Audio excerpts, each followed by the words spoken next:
1 second from half court. Jumping for joy.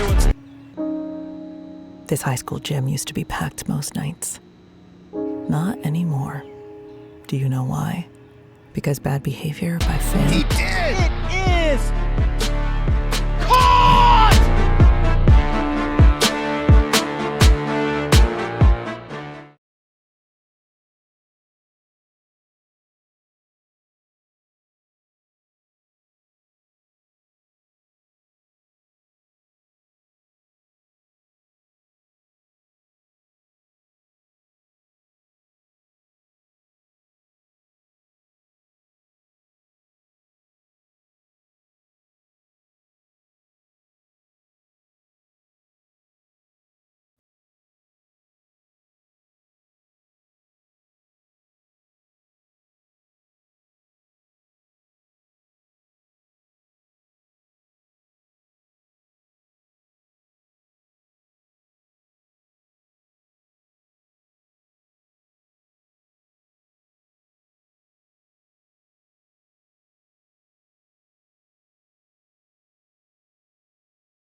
I don't ever slow up, no I don't take shit. I got no love for the fakeness. If you wanna play tough and wanna hate this, I'll always show up. I don't ever slow up, no I don't take shit. I got no love for the fakeness. If you wanna play tough and wanna hate this, I'll always show up and make a statement. I don't ever slow up, no I don't take shit. I got no love for the fakeness. If you wanna play tough and wanna hate this, I'll always show up and make a statement. Everything I do so instinctive and so passionate. Every word I move so descriptive like an adjective. I got a vendetta against people who patented being negative when you should be getting after it.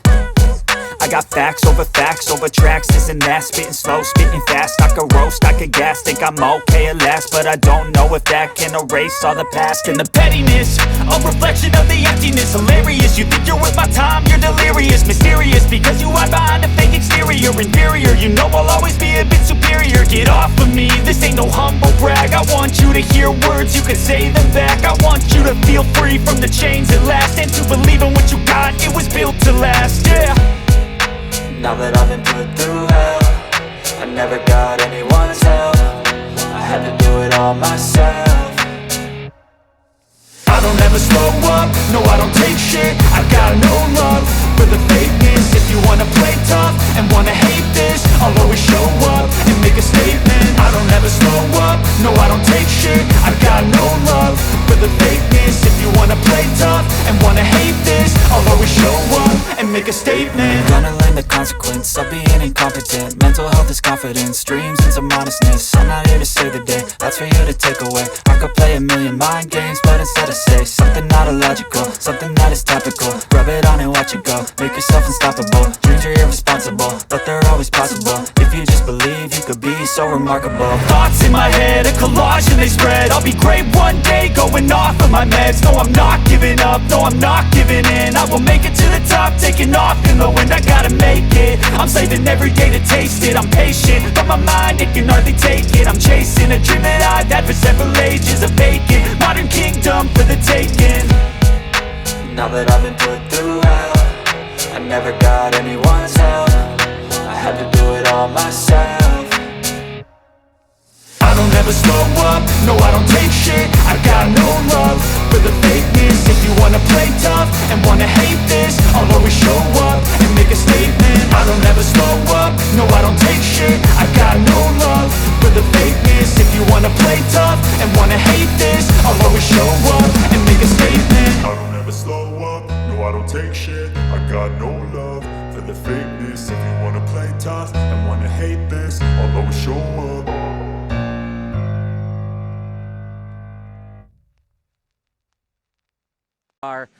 Past the field goal post for the good kick, and that allowed them to be 8-1. Their last win, a 35-0 blowout shutout victory over Willowbrook. One would think that Willowbrook is that Addison Trail is the slight favorite in this one, but at the same time, Jacobs has Caden DeMele, who is a great running back for the Golden Eagles. Yeah, all indications are this is one of the best games that you'll find in the area this weekend as part of 7A's first round here in the IHSA. Addison Trail, such a great story. 3 years ago, in the first season under Coach Chris Bazant, actually went 0-9. Now they are West Suburban Gold Conference champions, 8-1 record. As mentioned, though, a lot of close games for them this season, including that 7-6 loss to Johnsburg with the blocked field goal.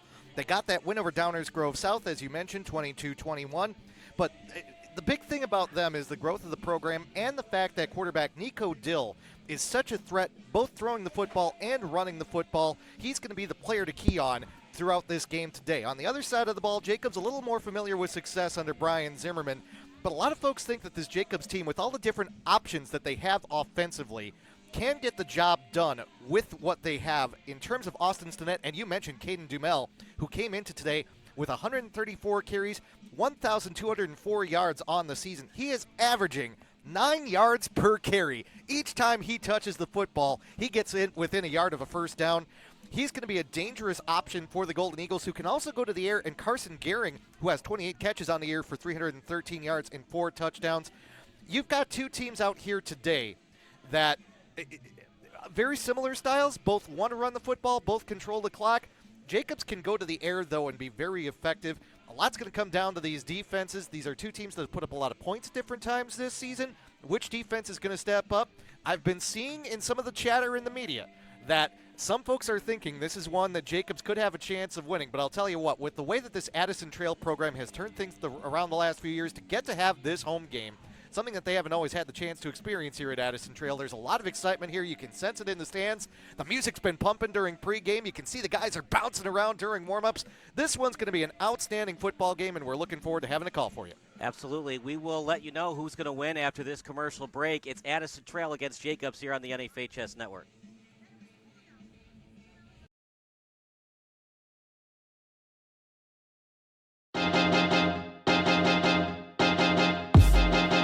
High school sports fans, relive your favorite moments. Just click the shopping cart below the video player to get your digital copy today.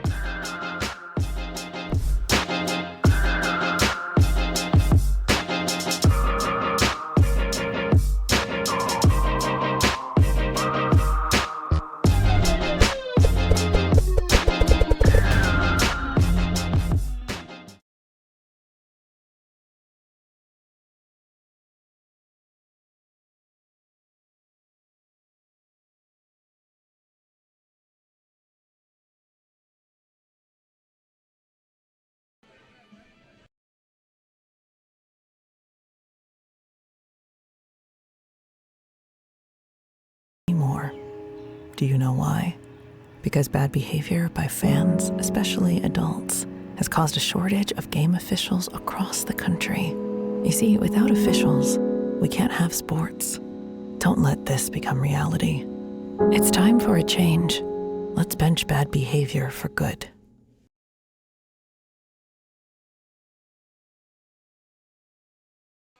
National Anthem coming up next in a minute or less. Who do you think's going to win? I pick Addison Trail to win 35-28 over the Jacobs Golden Eagles. I'm actually going to go the opposite direction. I'm not going to make any friends in this press box, but I think Jacobs pulls the upset today. I'm going to say 29-27, your final score in a game that features two teams that will run the football really well, a game that will remain close within a score throughout, but I think Jacobs pulls it out in the end. Yeah, here are your picks to click, brought to you by NFHS Network. We talked about Caden DeMel. You look at his stats. He's a 3-year varsity player. In his sophomore year, incredibly, he put up over 1,200 rushing yards. This season, 134 rushes for 1,204, 13 touchdowns, and 9 yards per carry.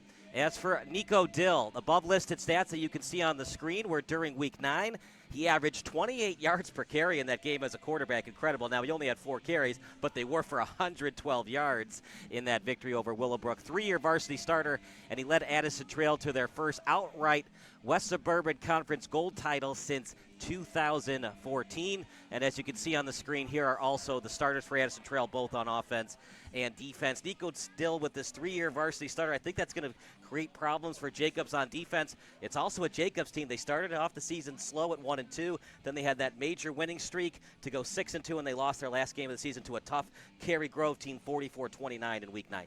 Yeah, Nico Dill, so effective running the football in addition to throwing it. Just a complete skill package as a quarterback. Decent size, 5'11", 170 pounds, but so fast, and you'll see that so often today. They can utilize a lot of different run option looks, and out of that run option, you can get Dill out of the pocket, and he can look downfield as well. However, the thing about Nico Dill is he is that primary weapon. So if you're Jacobs, you key on Dill, you try and really watch his eyes, see what he's looking for downfield, or if he's looking to run. It's going to be if guys like Gio Ortiz and Noah Cruz can step up for Addison Trail. Ortiz, the main running option for Addison Trail besides Dill at the quarterback position. Noah Cruz, tight end, 5'9", 190 pounds, a little undersized, but this is a fast Addison Trail team. They like to run quickly, get the ball to the edges. You'll see Cruz get to the edge. You'll see Ortiz on swing passes. The more they can keep Jacobs' defense on their heels, the better they'll be today. So we're going to take our last break of the day, and then National Anthem's coming up next. We had a 12 o'clock kick. It might be pushed back to 12:05 or 12:10, but regardless, we will get football here at beautiful Addison Trail High School. I'm Kyle Smith alongside Dan Pfeiffer. Hope you're having a good day so far, and hopefully you enjoy a great football game here at Addison Trail.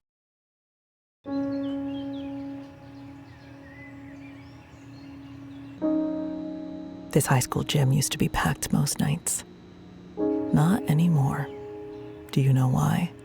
Because bad behavior by fans, especially adults, has caused a shortage of game officials across the country.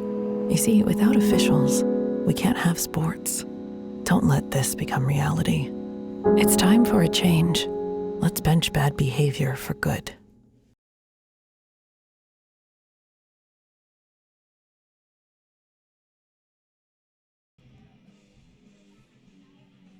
National Anthem coming up next. I'm Kyle Smith alongside Dan Pfeiffer. Jacobs in the end zone, kneeling down as they pray and hopefully get an upset victory. This is a tough Jacobs team. I just don't know if they have enough at the quarterback position, because Caden DeMel, look, he's not going to run for 200 yards today, I don't think. Right. So their quarterback is going to have to make some big plays for Jacobs in Austin Stinnett, yes, quarterback for Jacobs. He's just a sophomore, 5'9", 155 pounds. But he's proven himself thus far this season. 65 completions on 108 attempts. That's a 60.1 completion percentage, which is high for what you see in high school. 663 yards, 6 touchdowns, but 4 interceptions. Obviously, he's going to have to limit his mistakes today. But as mentioned, you've got some good receivers on that Jacobs team, too. Carson Gehring, Jaden Langley, we should say Jalen Langley. Gehring with 28 catches on the season for 313 yards, as we mentioned already. Langley at the wide receiver position as well, 14 catches for 123 yards. If you're Jacobs, you have to make sure to distribute the ball today and get the ball into different people's hands. Also keep Addison Trail on their heels as well. All right, National Anthem, here we go, here at Addison Trail High School. We'll be back in a couple of minutes. Okay, no. Teams, contest officials, and fans. Security will always have priority over convenience. Therefore, if you are requested to cooperate with event personnel in any manner, please do so promptly. Your assistance will enable event staff to fulfill its responsibilities efficiently.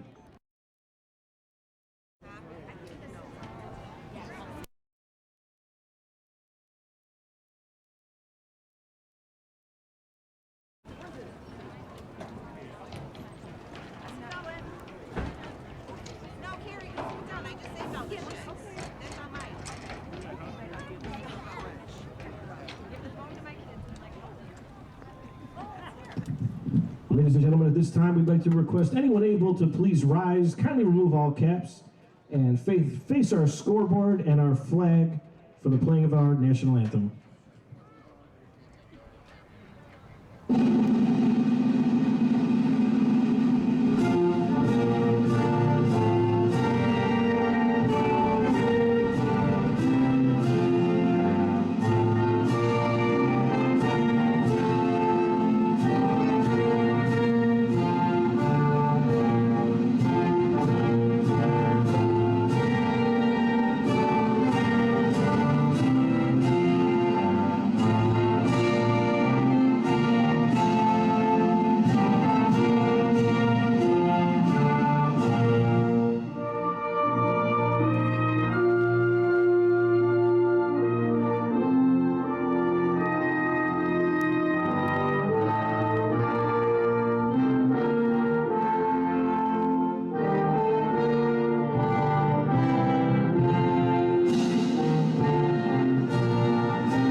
thank you to our color. Excellent job. PA system here at Addison Trail for the national anthem. And here we go. We were here at Addison Trail a couple years ago. They were in the round of 16. They had a chance to beat Glenbard East. Too many turnovers. Nico Dill, I'm sure he thinks about that from 2 years ago, and he's looking to avenge that. They're the favored team today with that 8-1 record, first outright conference title in 11 years. But that doesn't matter, right? It's 0-0 every week, as PJ Fleck says. You're looking to go 1-0 every week. You're 0-0 to start the week after the previous victory. And for Addison Trail, look, it's easy to say, oh, we need 5 victories to be state champions. That's it, though. You win 8-1, that's fine. Now you're looking to go 5-0 and get that state title. There are some different philosophies when it comes to the first round of the postseason. On the one hand, there's that want to be up. There's that knowing that you are going out there today and the team that loses this game has their season come to an end. You want to boost what you do a little bit. You want to play a little bit harder. You want to go out and you want to try a little bit more because you know that your season's on the line. However, that can sometimes result in pressing and putting too much pressure on yourself. So a lot of coaches will tell their teams in the first round, hey, go out and just play quality football. You'll feel the moment, you'll have the adrenaline, you know that your blood's going to be pumping, and you know that you're going to be up for this one. Same thing's going to go for the other team, but you don't want to get so up that you start making mistakes and errors as a result of all of that enthusiasm and adrenaline rushing through your veins. So just go out there and do what you do, relax, play your game, and that's what Addison Trail has to do today. Yes, high expectations as a result of getting this conference championship, being an 8-1 team, earning this home game, being in this position today, but you still have to go out and do what you do. Play your brand of football. And if you try and not see it as anything different than what you've been doing all the rest of the season, most of the time you'll go out and you'll be your most effective self. So it's going to be Addison Trail to receive. Jacobs will kick. And you always wonder what's better, to defer or receive. It all depends what you're better at. If you're better on defense, the theory is you want to get some momentum going, a 3-and-out on defense to give some momentum and some confidence going for your offense. If you're the Dallas Cowboys, who have really struggled defensively, one would think you want to get ahead, stay ahead to maybe give some confidence for your defense. Yeah, I've seen both philosophies now in the NFL where you've had teams that have chosen to defer to the second half, teams that want the ball right away, teams that want to get out on defense. There's no one magic solution. Go out, play football, have fun. Whatever happens, happens. Kyle? Go out there and play football. Is that an extreme philosophy? Do you need a PhD to have that type of philosophy as a football coach? I'm a believer in the KISS principle. Keep it simple, students. Let's have some fun. Going to be returned at the 12-yard line. Breaks off a tackle with it right now is McCoo. As McCoo gets past the 35, near the 40, just short of the 40, but a 27-yard return close to that. And for Addison Trail, great way to start this one. Yeah, Carter McCoo, we've talked about the speed that this Addison Trail Blazers team has. He shows it right there on the opening kickoff.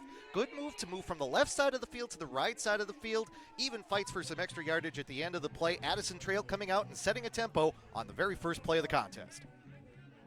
So really friendly spot partner. I thought he was stopped at the 38, maybe the 39, but in high school, I don't know what it's like in Wisconsin, but in Illinois, they always give the ball carrier the benefit of the doubt. There's the reveal. Yes, I am from Wisconsin, and yes, we try and spot it where it is, but hey, maybe things are different down here.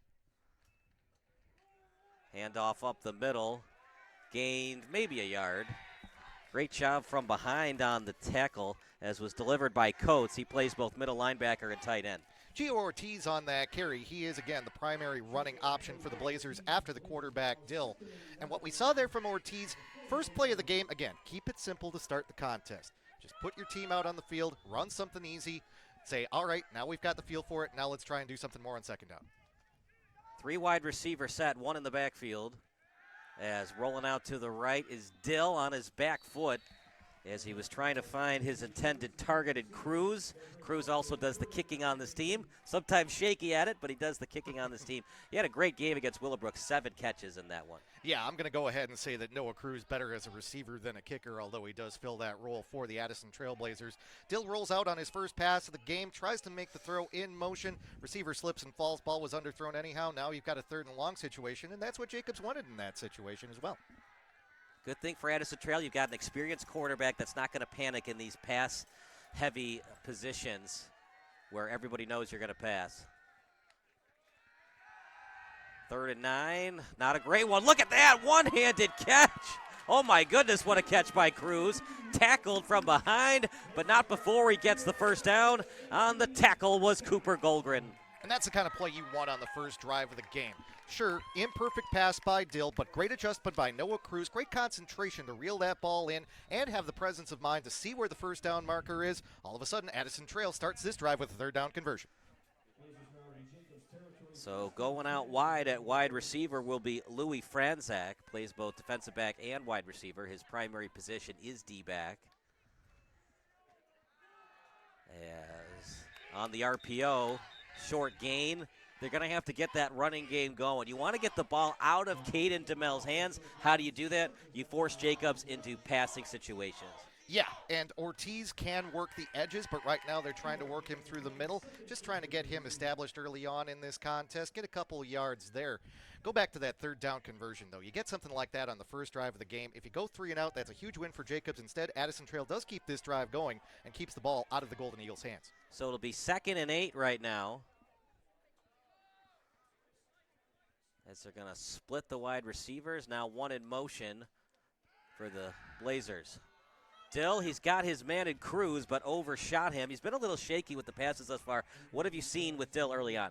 Well, you get, again, that adrenaline pumping. It's a playoff game. You know it. Saturday afternoon, a lot of attention on this one. And Dill's underthrown a ball early on and now overthrown a ball early on. He also, on the completion to Cruz to get the first down on the last sequence of downs, a little bit of an overthrown pass, but within range for Cruz. So, if anything, you know what? If you're the coach, next time Dill comes over to the sideline, you tell him, calm down, just play your game. Try and find the receivers and hit them on the numbers. 3rd and 8 at the 45, as they got to get to the 37 to get the first. High throw, trying to get it to his tight end. The intended target was Sosin. Probably going to punt it here, partner, but I wouldn't be shocked if they do a hard count, try to get it to 4th and 3. Yeah, we'll see what they do. Michael Kennedy and Randall Brown applying pressure on the right side of the defensive line for the Jacobs Golden Eagles. You think maybe Dill heard some footsteps there. He rushed that pass a little bit. As a result, another pass that soars a little bit too high, and it does look like Addison Trail is coming out in punt formation. See if they go with the rugby-style punt. This time it's a standard one. Good hang time, but it's a little short. No choice but to fair catch it. They do get it close to the 10, and Jacobs has a long way to go if they want to score a touchdown. Yeah, good punt right there inside the 20. Everything you could want. Fair catch called for and made by Jaden Langley. Hey, Jacobs got the job done defensively on their first drive of the game. Held Addison Trail down. Now they get to send their offense out on the field and try and get a little momentum early on. So this time, Jacobs does not get the friendly spot. I thought he was closer to the 11. What is it, home field advantage? No, I'm just kidding, of course, but. That does look like 11 officially in terms of the spot, right? All right. But it is just past the 10, so we're marking it 1st and 10 on the Jumbotron.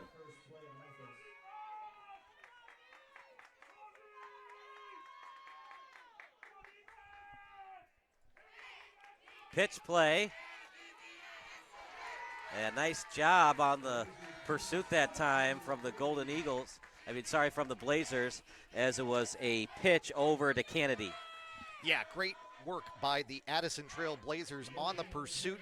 They go to the strong side of the field, that wide side of the field where there's a lot of room to run, try to spread the Blazers out, see if you can pick out a hole. But the Blazers were not fooled. Again, good pursuit, getting the defense over to that side of the field, recognizing that there was nothing going in terms of a counter. And, hey, both defenses have showed up here early on in this contest. So DeMel on the field, as well as Gonzalez. Now DeMel in motion, as it's a jumbo set. Handoff up the middle. So they're going with Kennedy a couple of times here, try to keep the Blazers off target and off guard. Yeah, and that's not necessarily a surprise. DeMel had 134 carries this year. Michael Kennedy had 107 coming into this contest. So a little bit of a change of pace back. DeMel, a bigger back. Kennedy, a little bit quicker. Different option going up against Addison Trail, but he picks up good yardage there. And, yeah, you've got a situation now where Jacobs pretty close here to maybe getting a first down on their first drive of the game to get the offensive momentum going.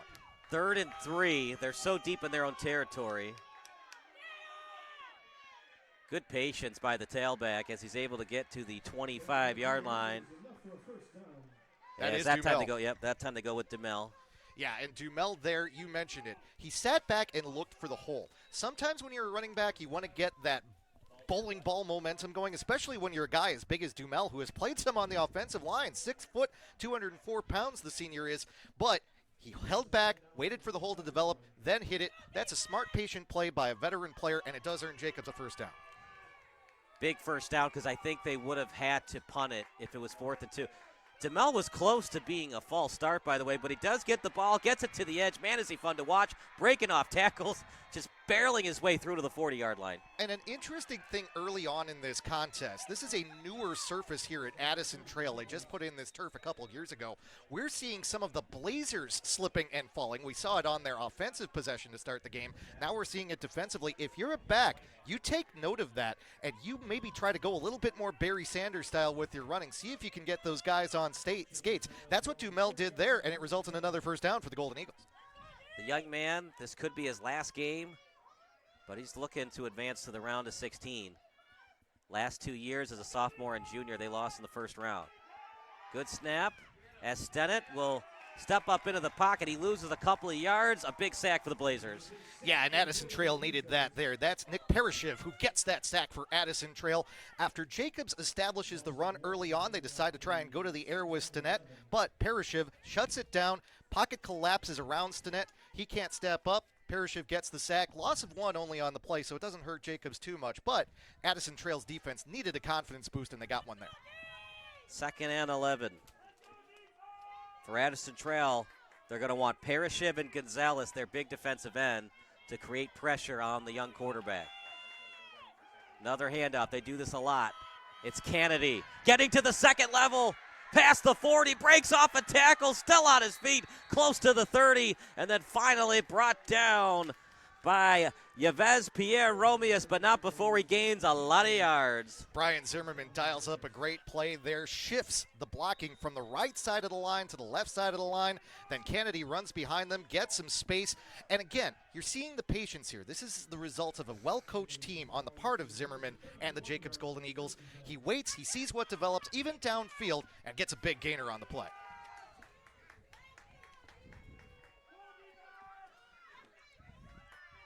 First and 10.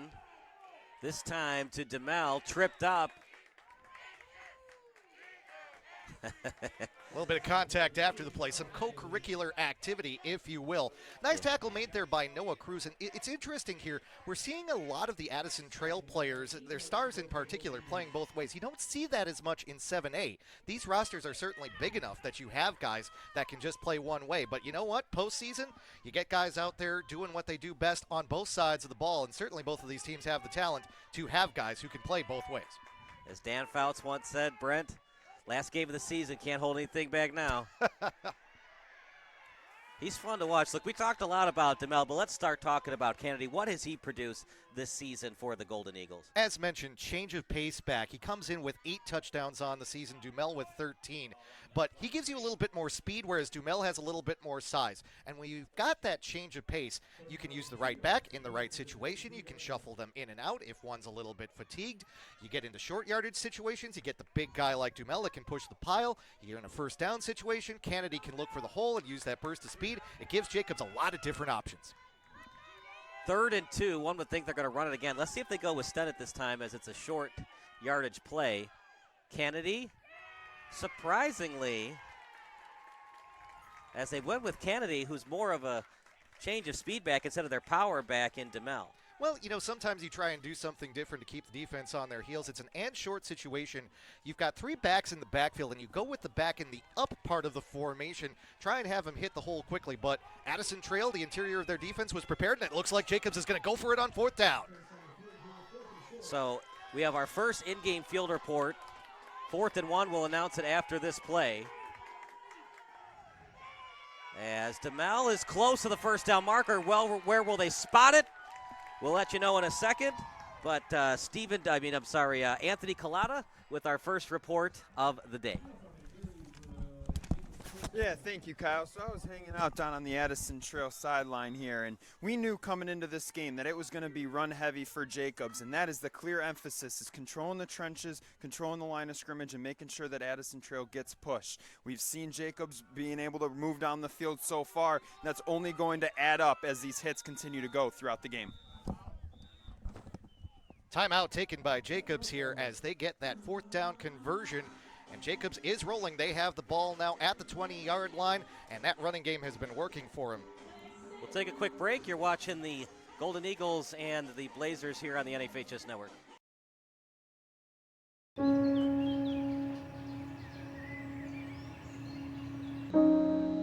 This high school gym used to be packed most nights. Not anymore. Do you know why? Because bad behavior by fans, especially adults, has caused a shortage of game officials across the country. You see, without officials, we can't have sports. Don't let this become reality. It's time for a change. Let's bench bad behavior for good.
this Addison Trail team.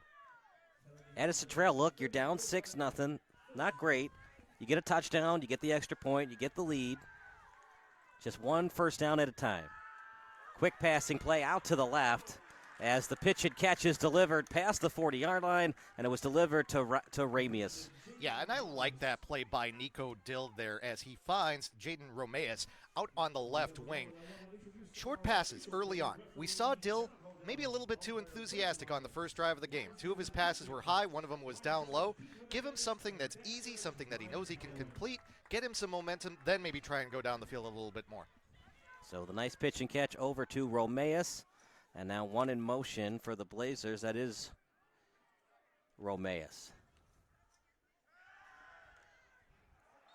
As you got to be careful if you're Jacobs. It was Justin Gonzalez doing a how are ya late almost tackle on Kanarad, but here we go. 3rd and 3 coming up for the Blazers. Well, yeah, and we talk about trying to get Dill a little bit of positive vibes, if you will, some aura, as the kids like to say nowadays, but he's still got to execute on those passes. And there, Gio Ortiz was wide open. All he had to do was just deliver the ball, again, to his hands. Puts a little bit too much on that pass. Again, Dill maybe looking a little too excited right now. Trying to go to the strong side, couldn't get it done. Dill in the pocket. Dill. He'll roll over to his left. Pressure comes. Nice throw delivered to Cruz right at the first down marker. They're going to get the first down by a full yard. Yeah, and that's what Dill needed. He needed something where he could get out of the pocket, face a little bit of pressure, but still find a way to get the job done. Interesting, Randall Brown, defensive lineman for Jacobs, came through and applied the pressure, but fell down there. Couldn't tell if he slipped or maybe if there was a little bit of a hold there on the part of Addison Trail. Whatever, no flag came out, and that's all that matters. First down for the Blazers. Taking their time.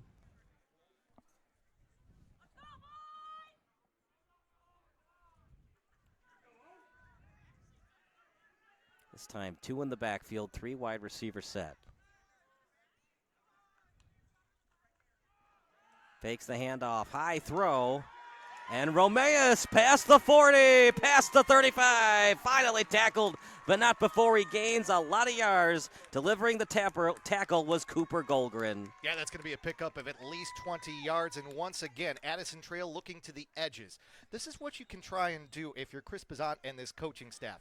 Started out this game trying to run quite a bit inside, now trying to get the ball to the outside, show that you can use the whole field. Again, keep that Golden Eagles defense on their heels, make them not know where the ball is going to be at any given point in time. That can open things up for this Blazers offense.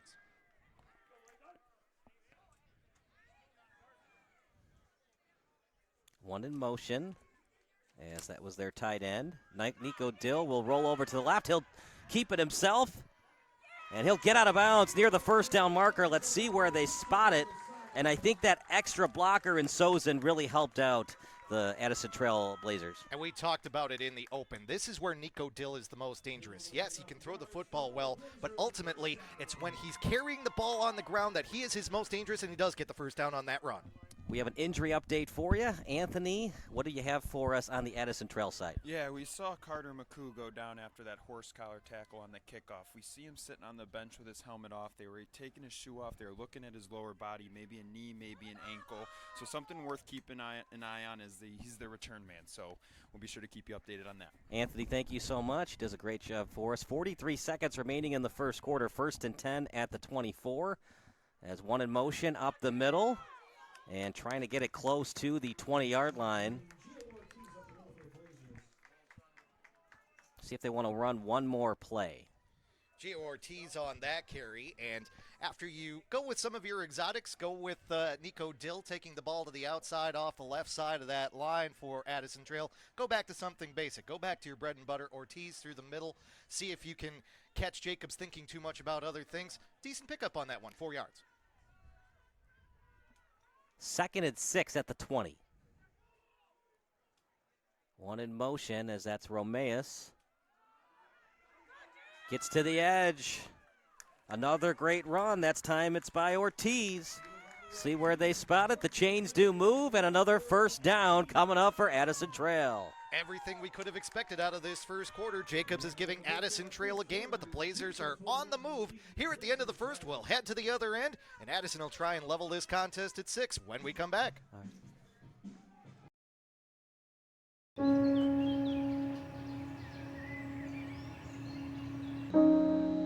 This high school gym used to be packed most nights. Not anymore. Do you know why? Because bad behavior by fans, especially adults, has caused a shortage of game officials across the country. You see, without officials, we can't have sports.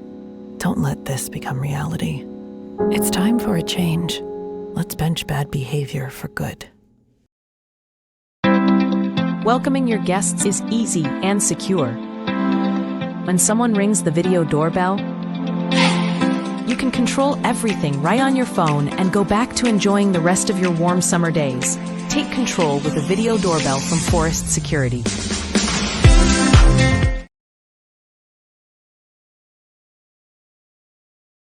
We got to bring, there you go. 1st and 10 at the 11, so Dan, they don't have to get a touchdown here. Correct. They can get a first down without getting a touchdown, but they want to get a touchdown on this drive, as you do on every single drive when you have the football.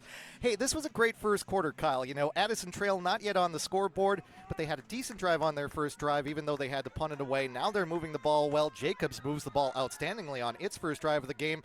Everything advertised in this one so far. 2 in motion for the Blazers, as that was Cruz and Romeus. Pitch play over to the right. Instant penetration by the Golden Eagles as getting the tackle for loss. Brandon Chavatel.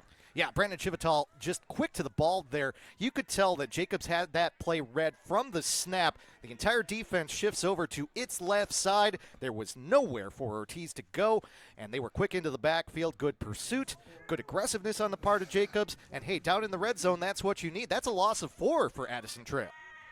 2nd and 14, ball at the 15. As now Addison Trail will put Ortiz in the backfield. Dill with time in the pocket, and he's going to have an outlet pass over to his running back. Great open field tackle. And now it's 3rd and long coming up for Addison Trail. Yeah, pass completion, but for no gain, as it was Ortiz coming out of the backfield. They go play action fake and then find Ortiz coming out of the backfield.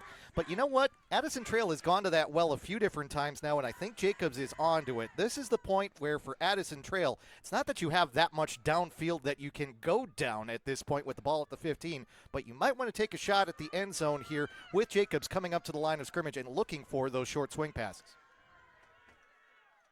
I think you have to get a big chunk of yards to consider going for it on 4th down. Yep. Dill will look to the right. Just going to be a drop-off pass. Kind of a conservative look. He's still on his feet. Close to the 1-yard line. Did he get in? Just short. Remember, it's not where the guy is. It's where the knee was down and where the ball was when the knee was down. I think he was a half-yard short or at least a full yard short. Yeah, that was Trevor Sosin with that catch, and just a great move to the inside. A passing version of what we saw on Jacobs' touchdown run where he makes that cut to the inside. The Golden Eagles expecting to have to go to the outside and try and defend against the boundary. Instead, by cutting inside, there's room to run, and he does get that first down. It'll be 1st and goal. 1st and goal at the half-yard line. Up the middle, he got in. Touchdown, Addison Trail. It's going to be credited to Parashiv. He mostly plays defensive end. They do a little refrigerator Perry-style play, give it to the big boy, and he scores. Yep, Parashiv with the nice run there gets Addison Trail on the board. Addison Trail showing its optionality as well on that drive, going with Parashiv, going with Ortiz, Dill through the air, Dill on the ground. Both of these teams have a lot of different ways that they can beat you. Paper cuts, paper cuts, paper cuts. This one's back to being a ball game.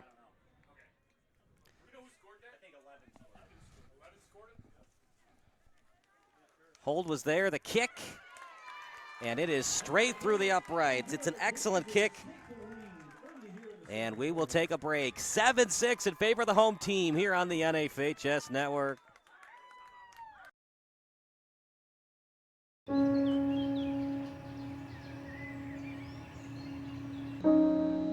This high school gym used to be packed most nights. Not anymore. Do you know why? Because bad behavior by fans, especially adults, has caused a shortage of game officials across the country. You see, without officials, we can't have sports. Don't let this become reality. It's time for a change. Let's bench bad behavior for good.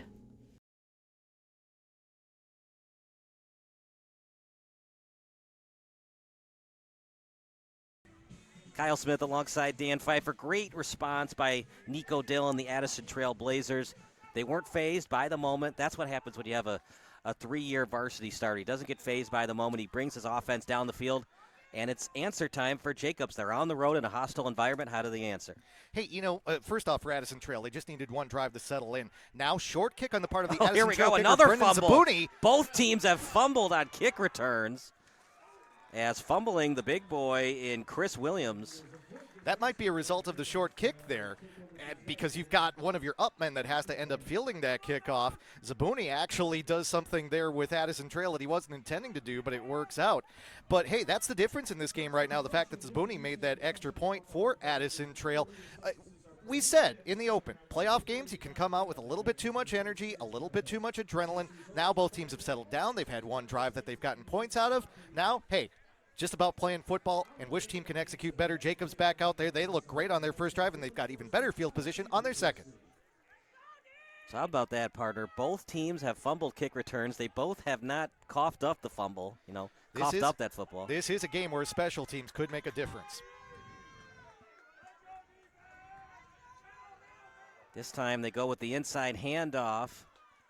And Addison Trail has not had much of an answer for the running game thus far. What do they have to do? Do they have consider putting 7 or 8 men in the box? Yeah, you might have to move a man up into the box. So far, Stinnett has not looked like much of a threat, and Jacobs, with their multi-option offense, has been able to move the ball quite well. Interesting on that play there, something subtle. Michael Kennedy actually took that handoff with his left hand. You don't see that, and then he tucked it with his left hand. It was kind of subtle, and if anything, that hides him as the ball carrier a little bit. Interesting move there on the part of Kennedy, but if you can execute it, it works for Jacobs. 2nd and 4 at the 27. They run 2 in motion to the Golden Eagles, including DeMel, their leading running back. Out to the right side as they run it off the right tackle. Kennedy again, he has been lethal today.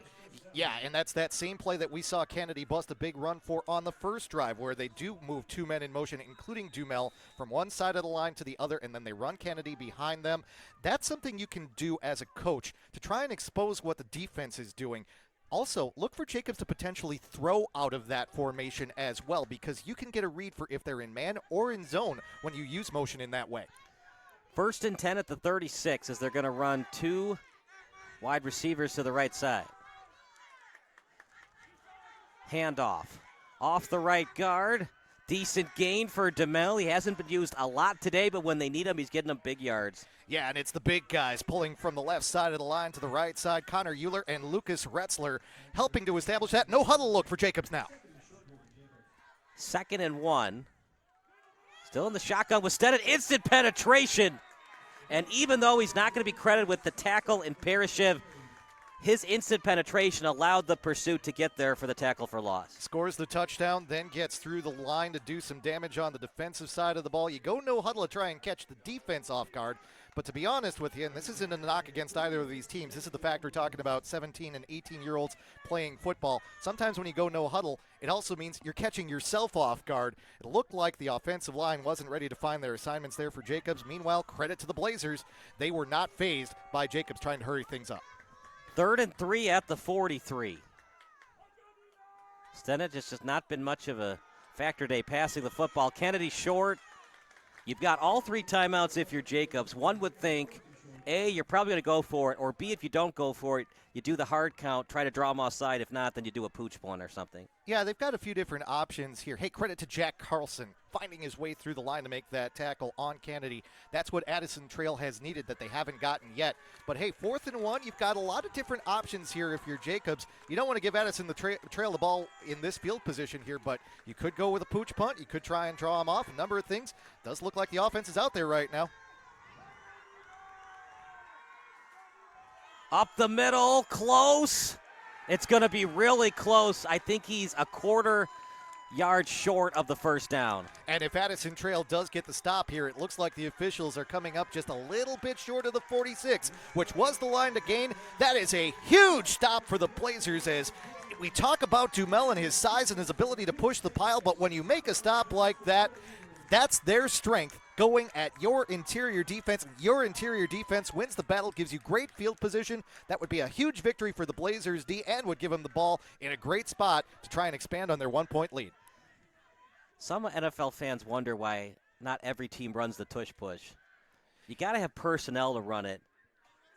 The Eagles have that offensive line, and let's give credit where credit is due. Jalen Hurts, a big guy. He knows how to run it. Excellent leader. You got to have the personnel to run that special play, and that's not why every team does it. And in high school, it's even tougher to run that type of play. Also, physical presences for that Eagles team, too. Jalen Hurts, a big, tough guy as well, because to be honest with you, the tush push is kind of dangerous with everything that goes on in the pile there, both intentional and unintentional. You can have things getting twisted and turned around and all of that. You've got to have the right people for it. And guess what? Addison Trail's defense got the job done there. It wasn't the tush push. It was the Dumel push, but Dumel does not get there.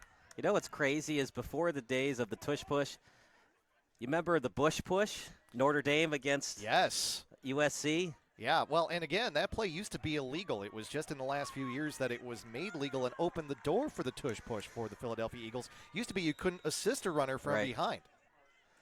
You can do a scrum, but you can't assist. Correct. Jet sweep out to the left side. Still on his feet. Ian past the 20-yard line. Gets close to the red zone. As a great run that time by Franzak and Addison Trail. You see the creativity from their coaching staff today. Louis Franzak on that end around. Again, hey, from a wide receiver on an end around, that's good patience as well, waiting for the hole to open up. And you have to recognize in that situation, you can turn that upfield at the hash mark. You can turn that upfield all the way to the sideline. You can turn it at the numbers. He picked the right time. He waited for it to come open. That's a good run on his part, and Addison Trail has the momentum.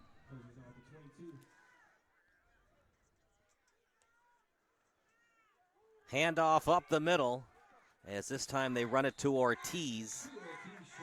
I think eventually Jacobs is going to have to go with a no-huddle look on offense. Try to give Stennett some quick completions to give him some confidence. Eventually the running game is not going to work, and we saw it on that previous drive from Jacobs. Certainly. Addison Trail has made some adjustments here in the second quarter and has figured out how to both get the ball back and do what they need to do on the offensive end to hold on to the ball, although that was a nice tackle by interior linebacker Tyler Genger there to keep Addison Trail from getting more. 3-yard pickup on that last play, but Addison Trail is moving. And again, that big defensive stop means that the Addison Trail fans are into it, and they are willing this team on right now. 2nd and 7 at the 19. Dill fakes the handoff over the middle. 1st and 10 and more. Eyes the goal line. Completed to Cruz. And Dill in this Blazers offense is really rolling right now. Yeah, ball came out at the end of the play, but it popped right back to Noah Cruz. Outstanding play action fake. Aaron Rodgers-like in terms of selling the inside handoff and then going with the seam route to Cruz on that play. And I'll tell you what, Addison Trail, they've got it going here all of a sudden. This might be a situation where if you're Jacobs, you might want to take a timeout just to regroup things here on 1st and goal, because right now Addison Trail is finding every way to have success against this Golden Eagles team. One in the backfield for the Blazers. Handoff up the middle, as just short of the goal line was Ortiz. What do you want to run here on 2nd and goal? You know, I'm a big fan of just trying to keep on pounding it up through the middle. Yes, good push that time by the Jacobs defensive line. It looked like it was big number 55, Lucas Retzler, that disrupted that play by sending one of the Addison Trail offensive linemen into the backfield. That's not a sit back and wait for the hole to open up patience type play. That's an, oh my goodness, there's an offensive lineman at my foot type of patience play.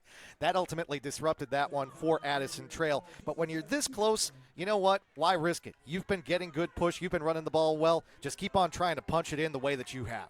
Ortiz still in the backfield. Ortiz to the goal line. Close. Did he get in? No signal yet. 3rd down. Ortiz looked left first, but there was good pressure coming off of the left side of the defensive line.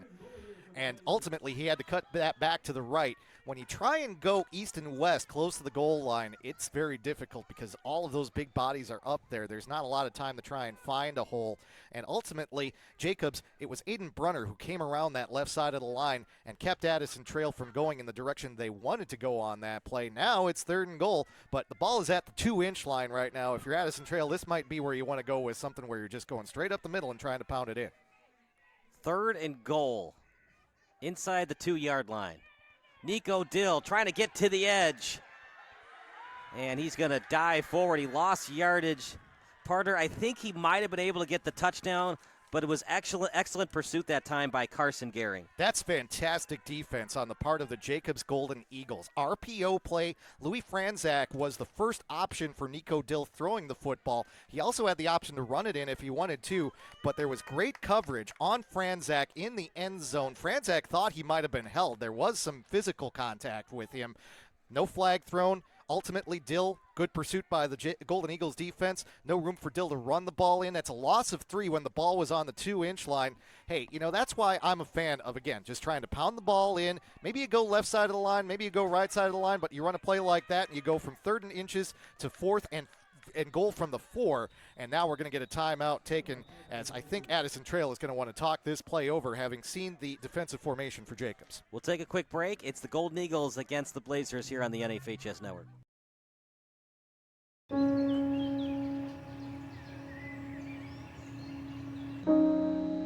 This high school gym used to be packed most nights. Not anymore. Do you know why? Because bad behavior by fans, especially adults, has caused a shortage of game officials across the country. You see, without officials, we can't have sports. Don't let this become reality. It's time for a change. Let's bench bad behavior for good.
Jacobs when they've run out of that formation with Kennedy carrying the football. This time, it was Kennedy in motion and Dumel running the football. Nonetheless, it doesn't quite work out as well in that situation for Jacobs, but they're still in a great position here. They've got the ball in the red zone, and remember, this drive started at their own 1-yard line. The drive that they scored their touchdown on in the first half started at their own 10-yard line. Jacobs seems to be having success with these long drives, but they're also getting big chunks of yardage.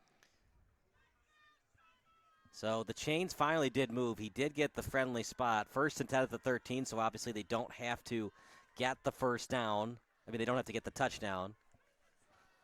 Under a minute to go. Both teams have 2 timeouts. Now you think you have to pass it if you're Jacobs. If you run the ball, you got to call a quick timeout. 47 seconds. Lots of time here for the Jacobs Golden Eagles. One in motion as that's Langley. They run it again, and they get to the edge again. This time, Kennedy scores.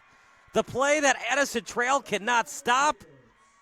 I don't see any yellow laundry on the field. Do you, Dan? No, and to be honest with you, while there was a lot of pushing and shoving along the line and some looks from the Addison Trail defense as though there should have been a flag, better the pushing and shoving than any sort of holding. That's Dumel on that touchdown run to the left side, and you can see, even though he's a big guy, he's got good speed as well. Lead goes back to Jacobs, a back-and-forth football game in this contest, and it looks like Jacobs is going to go for 2 to try and take the 7-point lead.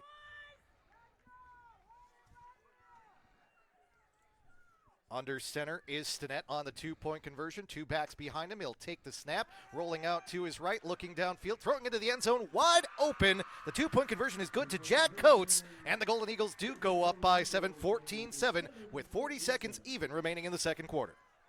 We'll stick with the action as we'll see what Addison Trail wants to do late in the first half. Wow, kind of a backbreaker.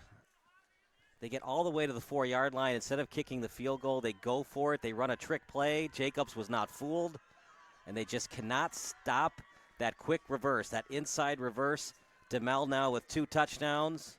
The 2-point conversion was good. You said it, though. Addison Trail just got a little too cute on that drive. You know they've got the veteran presences on this team. Nico Dill, as you mentioned, 3-year starter. Noah Cruz, also a senior. Gio Ortiz, also a senior.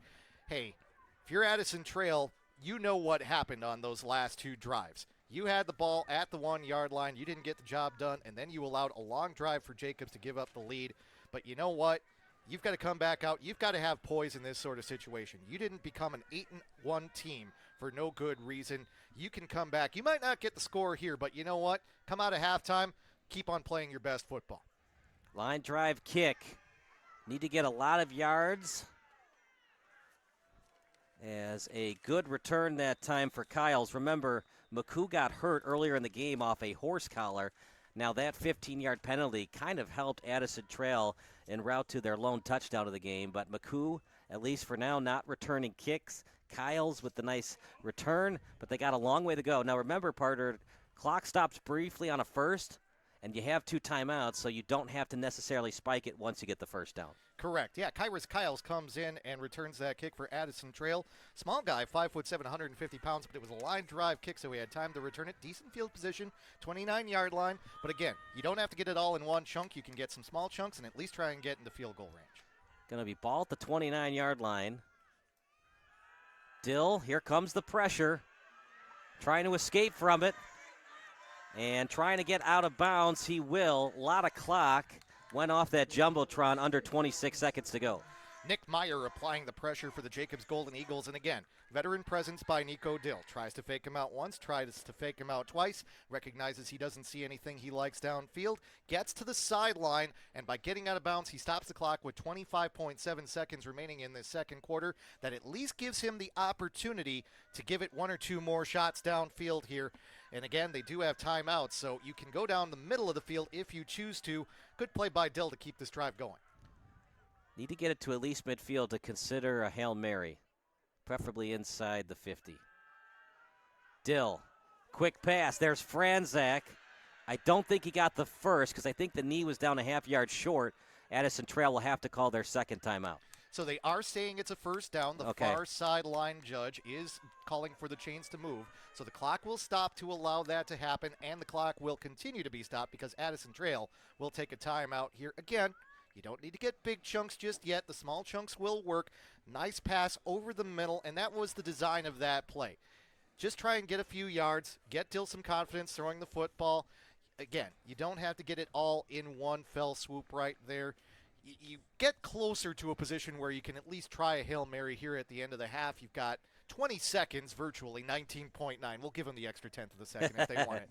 But, again, now you've got one timeout remaining. You can put the ball into the middle of the field one more time if you want. It's got to be a smart pass. And that was a good pass play right there because Jacobs dropped back into a bit of a prevent defense, so you took what the Jacobs defense was giving you. You can maybe do that one more time, although if you do, that means that you're probably going to have to prepare for the next play, knowing that if you do get a big chunk of yardage, it's either going to have to be to the sidelines or it's going to have to be to the end zone because you're not going to have the chance to stop the clock. They have one timeout left, so if they get another first down, they'll probably spike it and try to save that timeout if they can. It'd have to be fast. Dill is going to throw it over the middle. Look at that arm! Still on his feet. And decision time for the Blazers. Do they call a timeout? Big time completion, though, by Dill. 12.5 seconds. They're not coming up to the line quickly. It's going to take a while for the chains to get down the field as well. Wow, what a throw by Nico Dill over the middle. Nick Meyer had a chance to make a play on that ball. Couldn't because of the laser beam that Dill threw. Great play, and that does put Addison in a great position. Clock runs. They don't spike. They got to get a quick completion, though. Got to go down, go down, go down, go down. He's still on his feet. He's still on his feet. 3 seconds, 2 seconds. Oh, my goodness gracious, that was close. Well, we have seen some of that in the NFL. Clock management feels like it's a lost art at all levels of football sometimes. But Noah Cruz does go down at the 20-yard line. They can take their final timeout with 2.9 seconds remaining. And I could hear it in your voice, some nervous moments. And I think there were some nervous moments among the fans here, too, on the near side. All of the Blazer faithful that are here. But, hey, chance here now. Do you try to throw for the end zone? Again, Addison Trail did did get the 1 point after, so we've seen that they've got a good kicker. Right, but that was only a 19-yarder. This is a 37-yarder. Correct, yeah. So decision time here. It looks like they're sending the offense back out on the field. Hey, if you can get a touchdown, no, they're going to send the kicker out. They are going to send Zabuni out there, and it looks like he's going to try this from 36 yards out. So, long kick, but if you can get on the board here, the way that this game has gone, points are gold in this contest. This would be a big win for the Blazers going into halftime. Don't be surprised if it gets blocked and we see something crazy on the other end. Well, Addison Trail knows a thing or two about blocked field goals, unfortunately. Let's see what happens. Snap is there, as is the hold. The kick. Wide left. Had the distance. Had the distance. Just couldn't get it through. We'll go to break. That does it for the first half. Golden Eagles 14 and the Blazers 7. We'll take a 5-minute break, and then we'll give you some halftime analysis. You're watching the Blazers against the Golden Eagles here on the NFHS Network.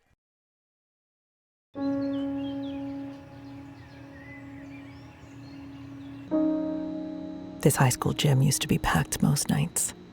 Not anymore. Do you know why? Because bad behavior by fans, especially adults, has caused a shortage of game officials across the country. You see, without officials, we can't have sports. Don't let this become reality. It's time for a change. Let's bench bad behavior for good.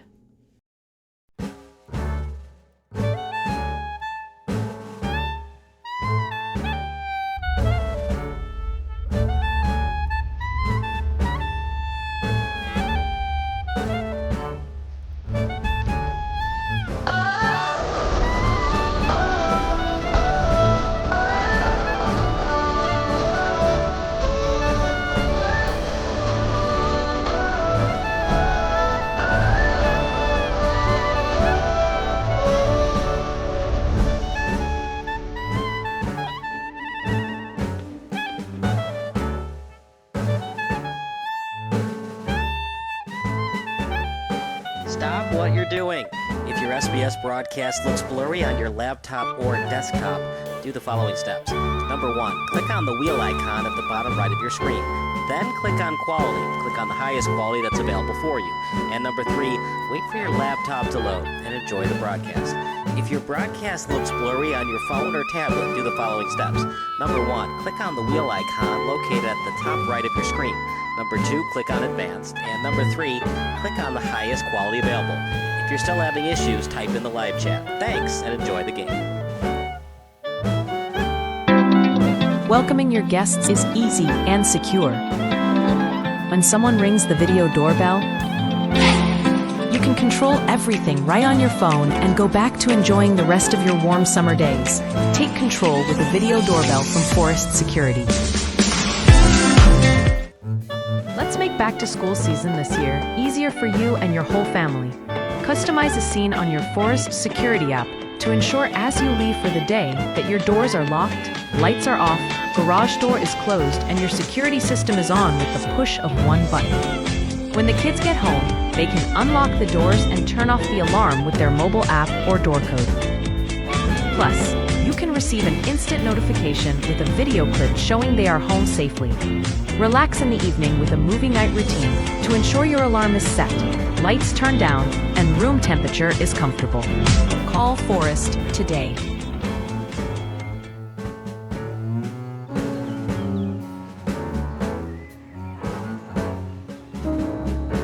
This high school gym used to be packed most nights.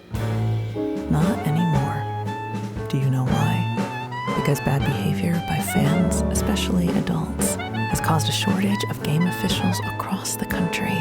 You see, without officials, we can't have sports. Don't let this become reality. It's time for a change. Let's bench bad behavior for good.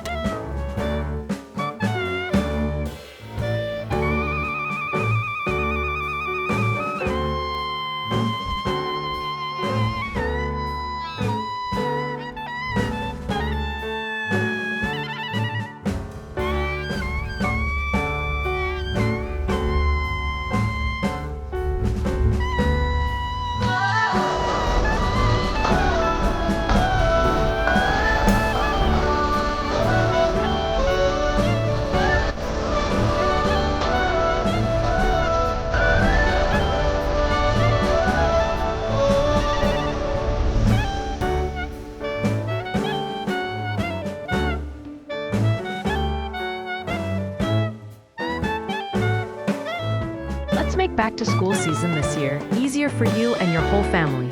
Customize a scene on your Forest Security app to ensure as you leave for the day that your doors are locked, lights are off, garage door is closed, and your security system is on with the push of one button. When the kids get home, they can unlock the doors and turn off the alarm with their mobile app or door code. Plus, you can receive an instant notification with a video clip showing they are home safely.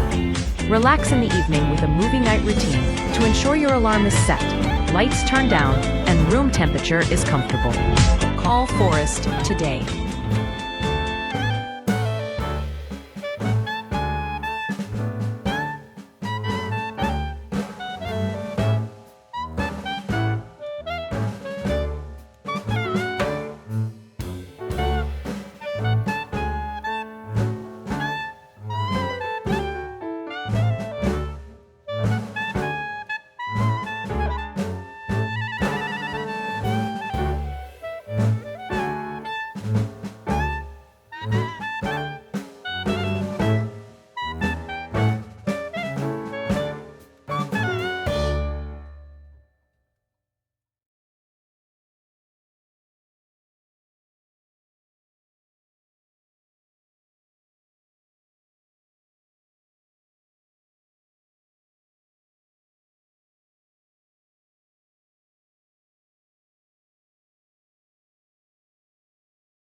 Kyle Smith alongside Anthony Collada. Anthony, you've got a halftime report for us, 14-7 in favor of the Golden Eagles. Yeah, so I was down on the Jacobs sideline right before they were able to punch in that last-second touchdown, or last-minute touchdown there before the halftime, and to be able to execute that two-point conversion, which I personally thought was a great call. Spoke with the offensive coordinator, and he said, you know, the kicking game has been struggling a little bit, that the two-point conversion is kind of their go-to. So, you know, they went with that. They were able to dial up the right play, and it worked for them.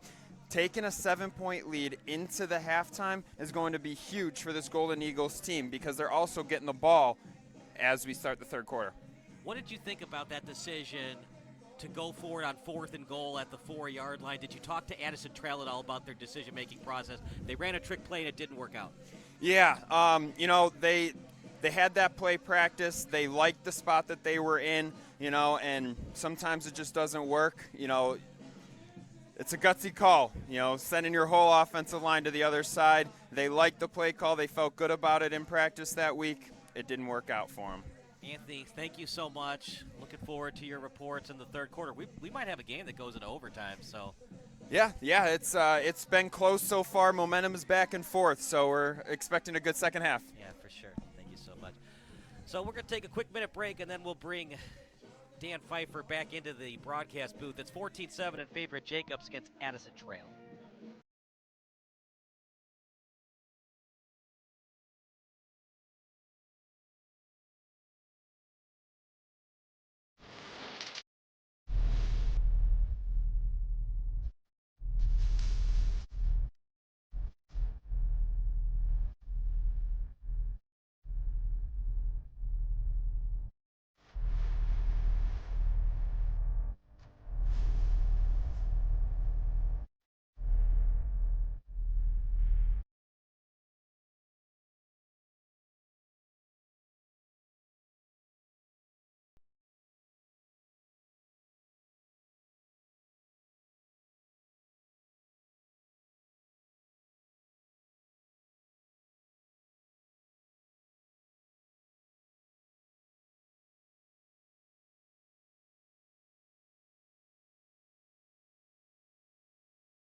So we got the halftime score report for you, 14-7 in favor of Jacobs. A little bit surprising, and we got to wonder, did things change after they didn't get the touchdown on 4th and goal? Did that mentality change on defense? What do you think, Dan? When you're a defensive player and you know that your offense could have had at least 3 points and they come up with 0, do you feel really pressured on defense to get a stop knowing you're only up by 1 point instead of 4 points? Hey, this is a game of momentum, and we have seen the momentum shift back and forth in this contest. And ultimately, the way that Jacobs has gotten the momentum back has been by going on long drives, getting big chunks of yardage, running the football, and they've done it twice. They had the one drive that started at their own 10-yard line, and then, yes, they do get the big stop on defense after Addison Trail tries to get a little bit too tricky down by the goal line, and then they go 99 yards. They get the touchdown at the other end of the field. Addison Trail had momentum when they got their touchdown. They came out, first couple plays of the next series, they looked really good on defense. And with some of the players, as we mentioned, that go both ways on both of these teams, it's impossible not to think that, yeah, there is that feeling of what the defense does affects what the offense does and the other way around. We have seen momentum shifts in this game, but that's what we talked about before this contest. These are two teams that are very evenly matched, despite the fact that Addison Trail only has the one loss on the season by 1 point, a 7-6 loss as a result of a blocked field goal, whereas Jacobs does have the 3 losses on the year. But you know, Jacobs has a lot of talent. They've gone up against a lot of tough competition, and both of these teams have looked poised today. We saw Addison Trail come down after they gave up the second touchdown, almost get a field goal at the end of the half. It was just wide to the left. But Addison Trail hasn't looked phased by giving up the couple touchdowns to Jacobs. It's just a matter of making some of the right play calls in the second half and continuing to do what they know they can do behind Nico Dill. If there's any one thing that has surprised me in this first half thus far, it's the fact that we haven't seen more of Nico Dill running the football. They've had a lot of handoffs to Ortiz. They've had Dill throwing the football quite a bit, looking for crews downfield. But Dill, such a dangerous weapon on the ground. I think if you're Chris Bazant and the Addison Trail Blazers, you should draw up some design quarterback draws here in the start of the second half to try and get Dill out and on the run, because I think if Dill can get some yardage on the ground, it can give that Blazers team some confidence to do all the other things they can do, and ultimately try and get the lead back and win a football game and advance on to take on Brother Rice. My prediction was 38-25 in favor of Addison Trail. It's been a little bit small scoring than we thought it was going to be. Will we see more of an offensive output from Addison Trail as they look to get the lead and possibly get an insurance score late in the game? Again, I think it depends on the adjustments that they make. Can Nico Dill do more on the ground? Can he find more receivers open downfield? Can they switch up what they do in terms of throwing the football? Find receivers open. Addison Trail has gone with a lot of passes either behind the line of scrimmage or just 5 yards downfield. Do you take a couple shots and try and open up that Jacobs Golden Eagles defense? There are pages in the Blazers playbook that they haven't gone to yet that Chris Bazant can look to with Nico Dill. But again, some of it is getting Dill some confidence. We saw in that first drive of the game that he aired a few passes a little bit too high, underthrew a ball as well. It's a matter of managing that. And again, Addison Trail, a program that has risen to this point after not winning a game in the first year under Chris Bazant. You know, they have brought this program a complete 180-degree turnaround, but it also means that there's some pressure on this Addison Trail team. You've mentioned that they've been here a couple times. They've had the chance to host a few playoff games with this group of personnel, many of whom have started for 3 years. They know that this is the year and the time that they want to succeed, but they also know that this Jacobs team is giving them everything that they can handle. And yeah, Jacobs does have this lead. I mean, I hate to brag a little bit here, but that 29-27 score that I predicted in favor of Jacobs still feels like it's in play, especially with what we've seen from the 2-point conversions. But that does mean that Addison's got to do some work to get on the scoreboard a couple more times if we're going to get to that prediction. I do think that the Blazers are going to settle down. They're going to find a way to get some of those points that they left on the field in the first half. Ultimately, if you score that touchdown or you get that field goal, this is a much different looking football game. Every play is going to matter in this second half. And I'll tell you what, if you chose to watch this one on the NFHS network today, you picked a good one. The second half is going to be just as good as well, I think. All right, partner. Well, we'll see what happens. I think Addison Trail can learn from their mistakes a couple years ago.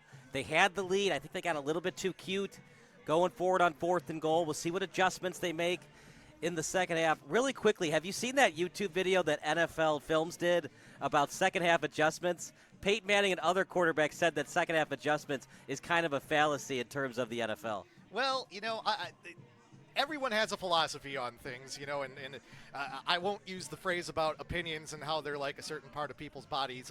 Everyone has one, and a lot of them stink. But at the same time, I am a believer in adjustments, and I'm a believer in the idea that you can come out, look at what worked, look at what didn't. You should be doing it throughout a football game, but I think that you have to make those adjustments. If you're Jacobs, first off, you don't have to change a lot, but you've seen that with that double handoff, you've caught Addison Trail off guard. If you're Addison Trail, you have to adjust to that a little bit. If you're Jacobs, maybe you look to bounce things out to the edges a little bit more because you've had so much success on the interior. And if you're Addison Trail, hey, stick to what works for you. Like I say, go with some RPO, go with some option looks where you can get Nico Dill out of the pocket and give him the chance, if he sees something downfield, to throw the ball, but also to take off and use his feet as well. Hey, you know, maybe halftime adjustments are a fallacy to the Mannings, but you know what? The Mannings are on commercials and doing TV during Monday Night Football games and whatnot. At the high school level, sometimes things are a lot different than the NFL. You have to, as a coach, do what you have to, especially when you're in this situation where your season is on the line. You need to come out and you need to figure out what works and figure it out fast, because otherwise, next week, you might be collecting jerseys. All right, we're going to take a break. You are watching and listening to the NFHS Network production of Addison Trail against Jacobs.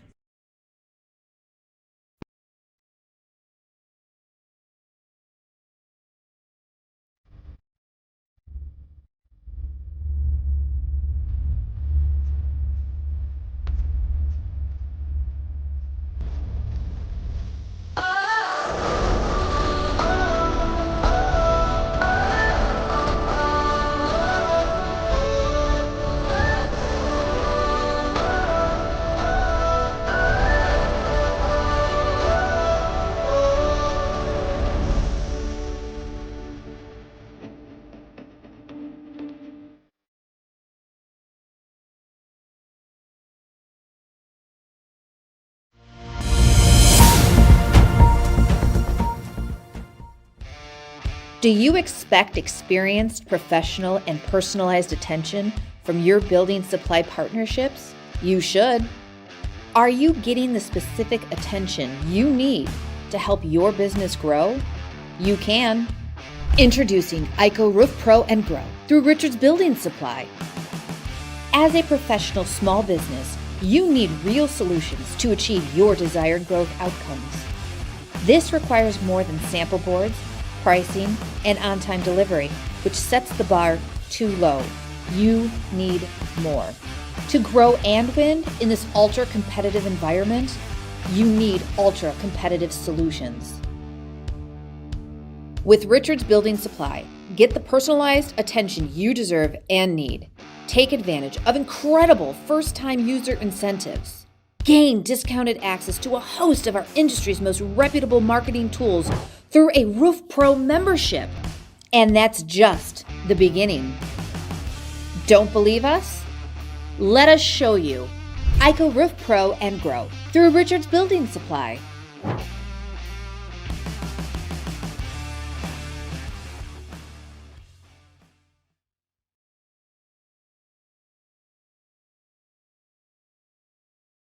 We've got some halftime stats for you, by the way. Nico Dill, 127 yards passing in that first half. The running game, though, was the story of this one. Both running backs with over 90 yards rushing. 92 yards for DeMel, 99 yards for Kennedy. Yeah, and that's where Jacobs has gotten their yardage from, has been from Dumel and Kennedy, even Justin Gonzalez getting in on the action as well. Yeah, Dill has gone to the air more than I've expected him to today, and to an extent, I think that wasn't the game plan for Addison Trail. They have tried to get the ball to the edges. They've sensed that Jacobs has that strong interior part of their defense, but if you're Nico Dill, you can do so many different things with the football. Addison, I'm not going to go so far. They are certainly far from one-dimensional thus far on the day. They've run the ball with Ortiz quite a bit, but I don't think this is the Addison Trail offense that we expected to see when we came into today. And if you're Jacobs, this is the game that you wanted. You wanted a low-scoring, grinded-out kind of game where a lot of the time you were going to have possession of the football because you're grinding out these first downs and getting large chunks of yardage on the ground. This has gone the way that Jacobs has wanted it to thus far, which is why they have this 7-point lead, and they're going to get the football first to start the second half. 1st and 10 at the 40. It's going to be a kickoff for Addison Trail. Remember, the first half ended on a missed field goal from the 20-yard line. 37-yard attempt that was missed. They decided to go for it instead of kicking the 21-yarder. Addison Trail gets the ball first to start the game, so it'll be Jacobs to get it to start the second half. Onside kick! Now, did he hit him before he had the ball? Doesn't matter. He got the ball, but there is going to be an unsportsmanlike conduct against Addison Trail, and it's just not a good decision by the Blazers. Able to make that catch was Ellis. He took a shot. Now, did he get helmet to helmet? Was there targeting? I don't think so. I think it was just a late hit. Yeah, that could just be for the hit there.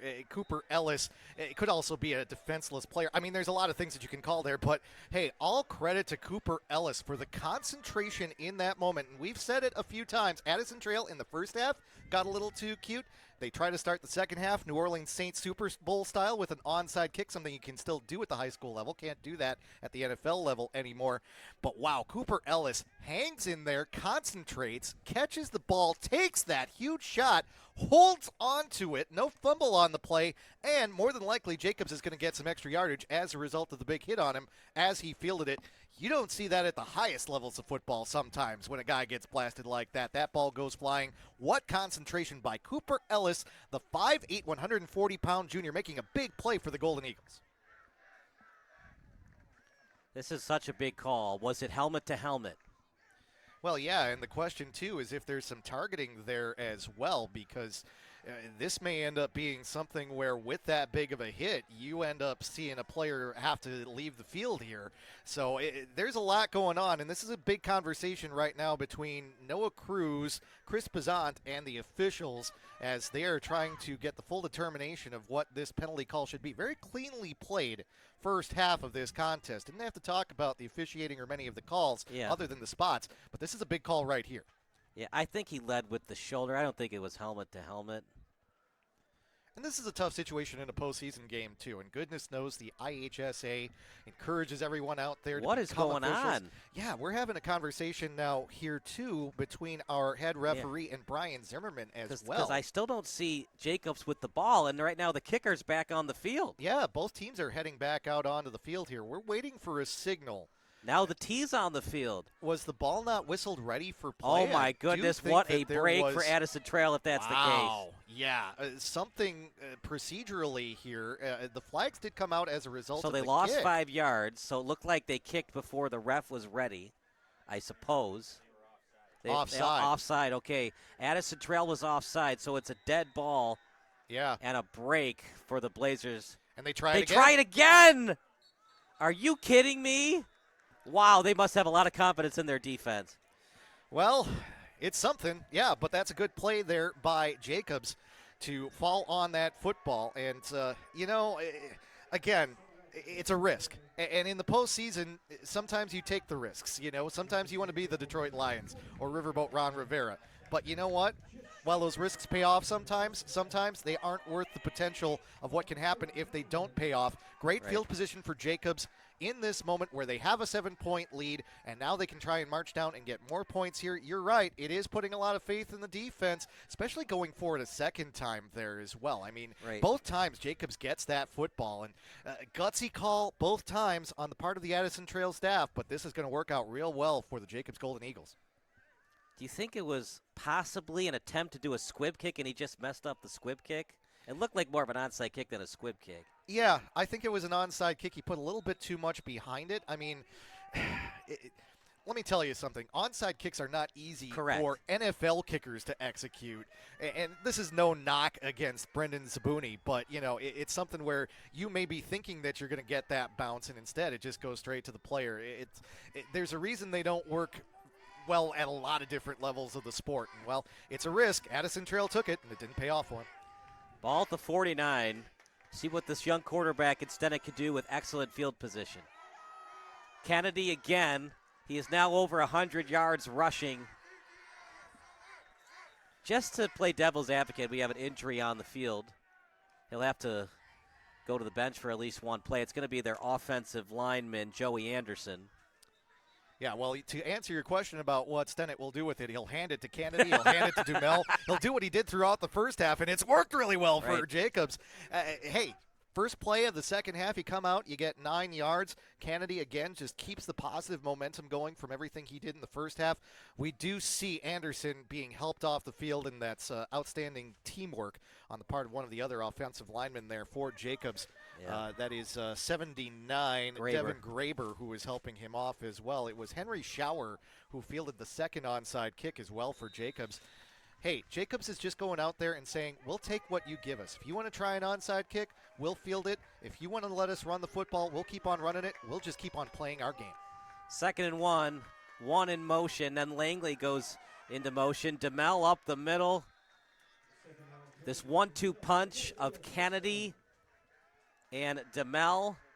If Jacobs wins this game, I know Brother Rice is the higher seeded team, but watch out. Yeah, Brother Rice. Brother Rice had their way last night against Rockford Jefferson. 57-0 was your final score in that one. So goodness knows Brother Rice has the ability to win games big and beat you in a lot of different ways. But, hey, Jacobs is coming out, and even with the injury on the offensive line, they still get good push on that play for DeMel. Another report from Anthony Collada. We'll let you know about it after this play. 1st and 10 at the 37. Play action, rolling out to the right. And an excellent completion by Stennett. That's only his second completion of the game, and it's to Chris Williams. Anthony, what do you got for us? Yeah, so getting the second half started with a little bit of confusion there with that kickoff. So what happened was it was ruled an illegal kickoff due to the onside kick being popped up. And it's a 5 yards, back it up and re-kick. So definitely some confusion going on there, especially the Jacobs sideline and fan base thought it was an illegal hit to the head. Right, correct, but the kick does not happen because it was a dead ball. Right, exactly. So play was dead immediately. Everything following that was done. So an interesting start to the second half, Kyle. It's never easy when we cover high school football, is it?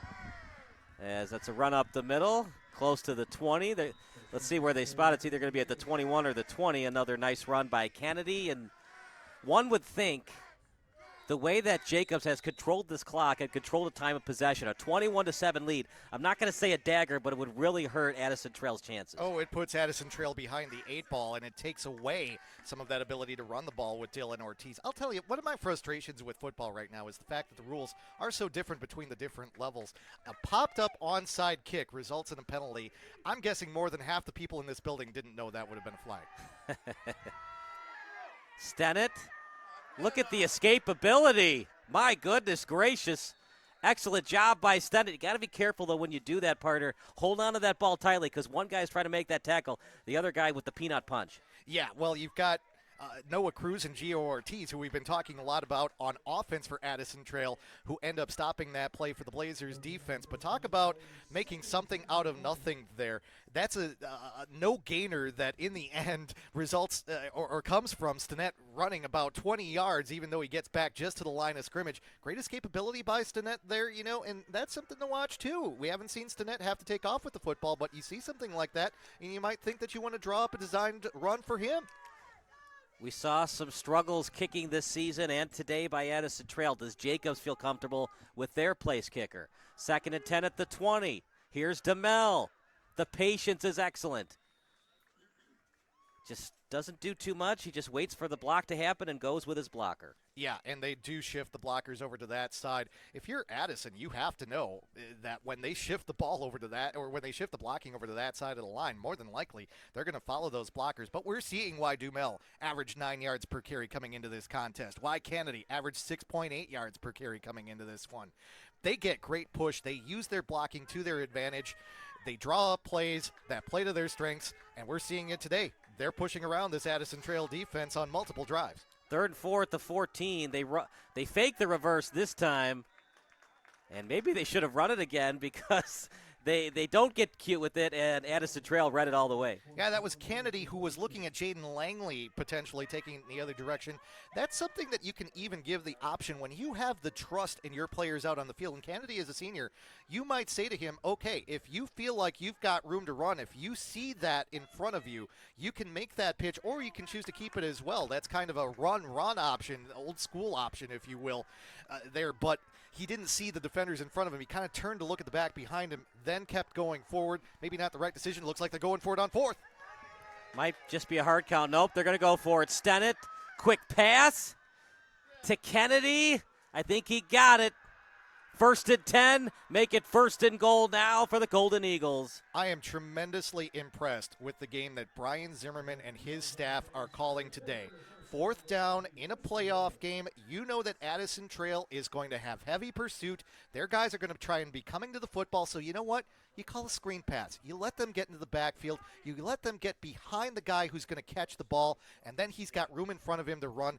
Absolutely spectacular play call in that situation, and it's 1st and goal for the Golden Eagles. Any kind of score gives them a 2-possession lead. 1st and goal at the 6. 1 in motion. Stennett still has the ball. He'll run it himself. Short gain if he got any. And for Jacobs, just don't fumble the football. A field goal is almost as good as a touchdown. It's still a 2-possession lead.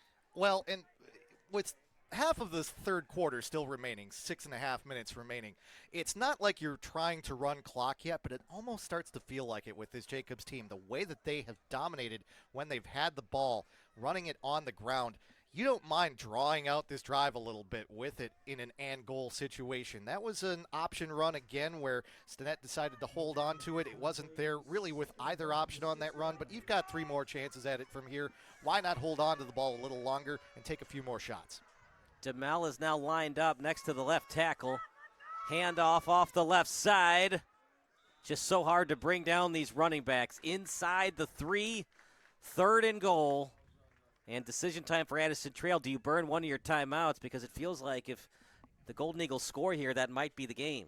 That might be a defensive timeout that you want to take if you're the Addison Trail staff. I'll tell you, I'm impressed with the athleticism of this Jacobs offensive line. Lucas Retzler that time, pulling from the right side of the line over to the left side, creating space for Kennedy. And these offensive linemen have the trust of their running backs that they can make those moves, and the running backs will run behind them, wait for them to develop holes. Another chance here for Jacobs on 3rd down. 2 in the backfield. Play action. Short pass. Just short. Kennedy stuffed short. One of the guys on the tackle was Gino Salgado and a slew of others. That is a huge tackle for Gino Salgado. I mean, I'm not necessarily going to say that we're going to throw the dagger here if Jacob scores, but at the same time, you need guys to step up in this moment. This is your season on the line right here. And Salgado, excellent pursuit, stays home, waits for the completion, and then comes through and makes a touchdown-saving tackle for the Blazers. What do you think here? A pitch play to Kennedy, see if he has the speed to get to the edge? I'll tell you what, that double handoff has worked very well here for Jacobs. Why not go do it again? Do you have enough space to do it? 4th and goal at the 1. I think he got in. There's the signal. Touchdown, Golden Eagles. The unsung hero of today, but certainly not forgotten, Justin Gonzalez. You talk about Dumel, you talk about Kennedy, and then they've got a third option in Justin Gonzalez. It's just not fair. Jacobs, with that many different ways that they can beat you, they'll now go up 2 scores. And if you're Addison Trail, hey, there's still 16 minutes plus left in this football game. You can't get down, you can't get out of it, but Nico Dill has got to come out there on the field for this Addison Trail Blazers team and do something on offense this next time out. Looks like the Golden Eagles are going to go for 2 again here. The analytics of the game, they certainly change, haven't they? Pitch play out to the left. And it's going to be close. Did he get in? Yes, he did. Kennedy. So I wanted them to run the pitch. They do it, but it's on the 2-point conversion. Hey, you were just a play behind. That was a good play call there, though, for you. And, Kennedy does have that speed and the presence of mind, too, to find the pylon. He knew he could stretch that all the way out to the sideline, and ultimately, his body didn't get into the end zone. It was the ball that did, though. Kennedy with that 2-point conversion run, and that makes it that much more difficult for Addison Trail, too. Now they're down 15 instead of 14. They're going to need to get a 2-point conversion at some point to stay in this. You wonder if that decision to do the onside kick is going to hurt Addison Trail's chances of winning today. The other thing is, too, you would think that eventually you're going to get tackles for loss on this running game, and that eventually Steadett, who only has 2 completions today, is going to be forced into tough positions to throw the football if you had kicked it deep. In hindsight, right? Woulda, coulda, shoulda. But for Addison Trail, you can't think about that now. You got to find a way to score 15 points. It's a little of both. It's some of the decisions. It's the play on 4th and 1 where you try to run the swinging door. It's the decision to go with the onside kicks, but it's also the execution. Yeah, you've got to stop this Jacobs running game, and Addison Trail has not been able to do that today. Another good return. That's a late hit, by the way, and the flag comes in. Addison Trail not happy about it. 15 yards will be added on to the run, and just not smart football by the Golden Eagles. Well, and you've got to keep your discipline here, too, if you're Addison Trail. That's J.J. Sizabka, who is out there just being very demonstrative after the play. Okay, you got the flag. You got the 15 yards for the late hit. You don't want to have that canceled out by getting a personal foul penalty yourself. But, hey, that's what Addison Trail needed there. They needed something good on special teams. They needed to get some good field position. They're going to get that good field position. Going back to that idea of which is it? Is it the decision-making or is it the execution? Ultimately, the decision-making goes one way or another. It's for the guys out there on the field to try and execute and do what you need to do. And again, whether or not you talk about the decisions that that Addison Trail has made in terms of strategy, the way that Jacobs has run the ball today, they have been the better team on the whole today, whether or not you want to question some of the choices that Addison Trail has made. Now it's up to Addison Trail to head back out there. And again, if anything, we've been talking about it all game. Simplify, get the ball in the hands of your best players, let Nico Dill do what he does. He's a senior, he's a 3-year starter. He's got to take over this game for Addison Trail. Dill to his left, off-balance throw. That's got to be caught, and it was dropped instead that time by Romeus. Yeah, and we saw it with the Sizabka emotion there after the penalty. Now we see a drop pass on the part of Addison Trail, and it's easier said than done to tell your players to be poised, to calm down, to not get caught up in the moment. But when you see these little errors like this, it's hard not to think that maybe right now there's a little bit of that nervousness on the part of Addison Trail, knowing how good of a season they've had, knowing that it's all on the line here, and knowing things haven't gone their way early on. You got to just settle down, make the easy plays, and do what's within your control. One in the backfield, shotgun formation. Now they run one in motion. Jet sweep out to the right. Blockers in front. Nice play call. Maybe a yard short of the first down. It was a jet sweep over to Franzak.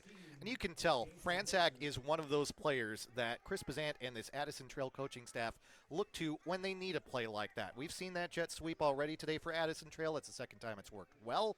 Franzak, again, good speed to the outside, good power. That wasn't one where he was looking for a hole. That's one where he's just trying to get ahead of steam and get as many yards as he can with that good forward push. He got some blocking in front of him. Now you've got a 3rd and short rather than a 3rd and long, which you would have had if you would have tried to throw the football there and had an incompletion. Romeus in motion. He led the Blazers in receptions and yards, 66 total yards in that first half. And now another in motion. They're going to stack it to the right. Dill to the right. Design quarterback run. Fights through a couple of tacklers, gets the first down. Clock will stop briefly until they respot the chains. And look, Addison Trail, they're down 15, but they don't seem phased on offense. Yeah, and that's that designed run for Nico Dill. And don't be surprised if they go to that more, if they have the time to, here in this second half. Nico Dill out there on his feet, probably the fastest guy on the field for either team when the Addison Trail offense and Jacobs defense is out there. He can do a lot of damage, and he did it there. Ball now at the 34 as Ortiz in the backfield. Screen pass. Blockers in front. Ortiz past the 30, close to the 25. Some late pushing. You talked about it. You got to stay disciplined if you're Addison Trail. Yeah, Jack Coates with a nice tackle there, but that's Addison Trail pulling a page out of the Jacobs playbook. Again, after Jacobs gives up the first down, trying to get into the backfield, trying to disrupt Nico Dill. All right, run that screen pass. Let those guys get into the backfield. Toss it just over the top of their heads. Good pickup there for the Blazers as they're starting to get some momentum back on the offensive end. If you're Addison Trail, ideally you'd like to score before triple zeros are on that Jumbotron. Fakes the handoff. Quick pass out to the left. Romeus. He's going to get in. Touchdown, but it's going to be a late spot and a hold against the Blazers. Cancel the touchdown. He might have stepped out of bounds anyways. We are going to get the holding call on the far side of the field, and that is a tough, tough call for Addison Trail in that moment. Hey, they needed a play like that. They got it, and Dill with the nice pass. Great play action look from Dill as well. They got the play they wanted, and then according to the officials, they cheated. Yeah, it's all coming back. Holding on the edge, and ultimately, I don't even think that sprung that play. Great, outstanding individual effort on that side of the field, but it all comes back as a result of the hold, and these are the little things that are hurting Addison Trail today. I think it was the right call, though, because it looked like he was going to get tackled for a short gain, and all of a sudden, he sprung free. Usually, that's a hold, right? You go over the shoulder, grab the jersey. Yeah. 2nd and 6 at the 30. The home fans don't like it, but that's the life of an official. 50% of the fans love you, 50% of the fans don't like you so much. Maybe you run the same play to the strong side of the field, here to the near side. Dill, quick pass out to the right. Franzak trying to break off a tackle. One man, one tackle. The execution excellent for Jacobs, and Goldgren on the tackle. Hippity, hippity, hop, hop, hop. Another flag. At the end of the play, now we've got some pushing and shoving. Could be offsetting. The main guy for Addison in that scuffle was Vincent Power, as Power is the starting right tackle for the Blazers. Yeah, Vinny Power, really big guy that's going to get some looks at the next level. He comes in at 6'5", 340 pounds, and he anchors that right side of the offensive line for the Blazers, but there's going to be some discussion about among the officials, as we even saw one of the Addison Trail coaches step out onto the field to help break that up, and we're seeing the emotion of the moment here. Again, maybe a little bit of frustration on Addison Trail's part. We've seen Jacobs also, too, show some fight in this contest, both figuratively and literally there, and it's going to be up to the officials to sort this out. But, yeah, good play to the near side of the field. Franzak, again, hippity-hippity, hop, hop, hop. You put your right foot in, you take your right foot out, you do the hokey pokey. He didn't turn himself about. He got 5 yards on the play, but now we're going to have to see the result of the penalties here because that might change the outcome. Both teams are going out to where the ball was spotted at the end of the play, so if it's anything, it might be offsetting. Now, the head referee is saying, wait a moment here, we still have to talk this out. It's offsetting. No surprise there, offsetting. And it's all after the play, so the play does count. Right, correct. So it was 2nd and 6 at the 30. The first down marker is at the 24, so it should be 3rd and 2. Or maybe now the ball's at the 25, so then they say 3rd and 1? A long one, we'll call it. Okay. Screen pass out to the left. That's been their bread and butter lately, and they get the first down. Yeah, right now it's just a question of which side of the field they want to go to. That time they go to the left side, and Jaden Romeus was the top receiver for the Blazers in the first half, and it works for him. He only needed a little bit of yardage. He got a little bit of yardage. 1v1, you expect a receiver to be able to get that first down. Indeed he does, and the drive rolls on for the Blazers. If you're just joining us, it was 7-6 Addison Trail. They ran a crazy trick play. There were only 3 people on the line of scrimmage, and 8 ran to the right. They did a screen pass. Jacobs stopped them at the goal line, and it's been all Jacobs ever since. And getting out to the edge, but he's going to lose yardage. And it's going to be Gonzalez on the tackle. Yeah, Jaden Romeus running that play that we have also seen Franzak run, where it's the jet sweep from left to right. But that time didn't work out quite as well. I think maybe Jacobs has seen that play one too many times. Now they've got a feel for what that play can do, and they were able to stop it for a TFL.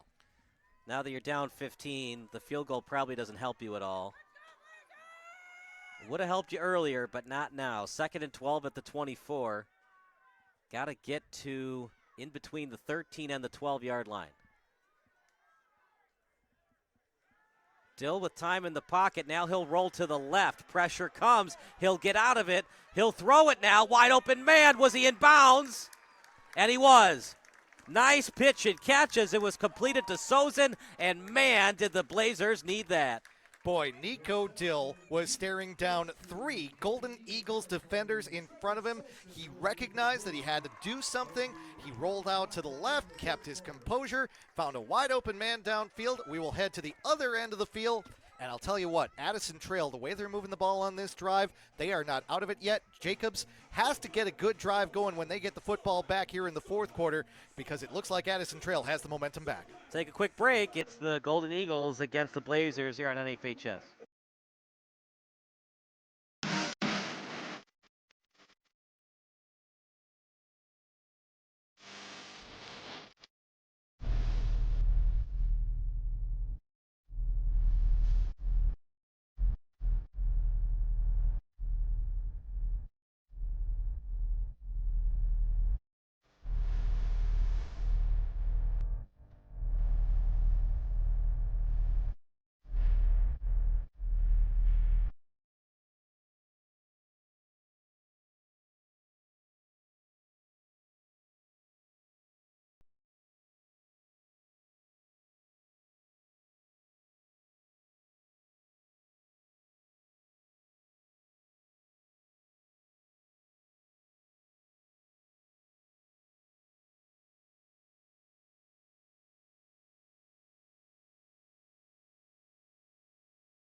First and goal at the 3.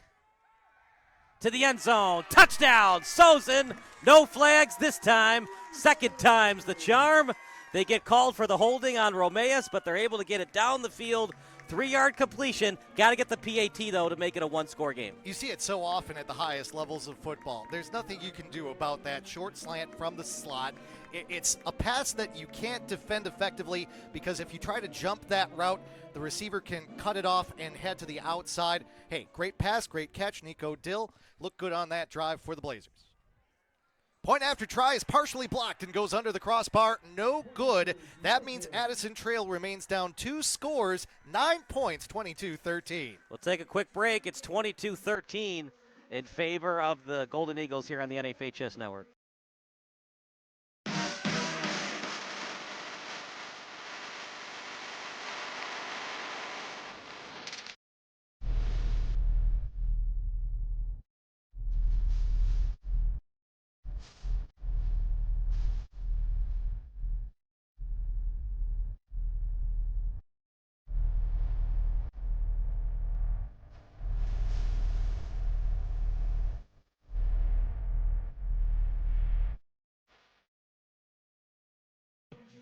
Kyle Smith alongside Dan Pfeiffer. partially blocked PAT. The kicking game, we wondered if it was going to rear its ugly head today, and it did. And they've already attempted the onside kick twice. Once they were offside. Well, no, they weren't offside. It was just a high ball. Second time, it was unsuccessful. Now do they do it a third time now that they're down by 2 scores, but it is early on in the fourth quarter. Yeah, and it's interesting to see. Noah Cruz is the one who set the ball on the tee. It looks like he's going to be the one to kick this off for Addison Trail. Brendan Zabuni, just with that low-line drive on the extra point, Jacobs got their hands up, was able to deflect it, and that's a huge miss. Another late hit. Jacobs not happy. I don't see a flag yet.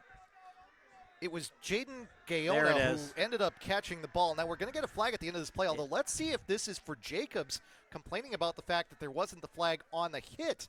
That might be a result of them talking with the officials. Right, because the head coach ran onto the field. You can't do that. You got to stay on the sideline.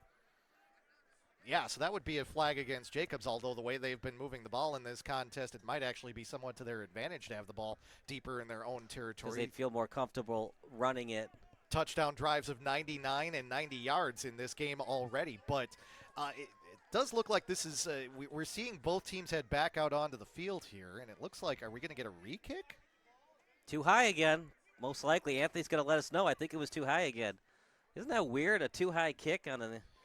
It's a strange rule, but it's in place for the reason that we're seeing, because when you get that big bounce, you get those big hits, and those are dangerous hits. So, I mean, from the safety perspective, it makes sense to me, but also it makes onside kicks that much more difficult. Backed up 5 yards. Will they try it again? Line drive. See, the reason I don't love that rule, I think they're going to have to talk about it in committee after the season. It puts the kicker in a bad spot. It becomes a squib kick almost. Well, and here's my question, too. Does it include if the ball takes a bounce? Because what kickers are taught to do at the highest levels when it comes to that onside kick is to try and have the ball hit in such a way that the end of the ball hits the ground and takes a bounce up in the air and a high bounce. That is something that they try and train kickers to do, but also it's not necessarily something you have great control over, so it might not even be anything that they can do about. So a scoreagami type of score right now, 22-13. DeMel gets the ball. He'll run off the right guard. So much power in this young running back. He graduates in May, couple yards short of the first down, and another touchdown one would think would do in the Addison Trail Blazers. So Jaden Langley, wide receiver on the near side, was the one that threw the block that helped spring DeMel there. And we had a few Addison Trail fans in front of us that thought that there was holding, but he had the hands inside the shoulder pads. There's holding on every play in football that's ever happened in the history of the game. But if you keep the hands on the inside and you're working that interior part, referees won't call that, and that was the case there. That helped spring DeMel. The difference between a block and holding. You're blocking, whereas if you grab the jersey and swing him down, it's holding because you're holding the jersey. Correct. Down the middle, overthrew him. Intended target on the play was Gehring.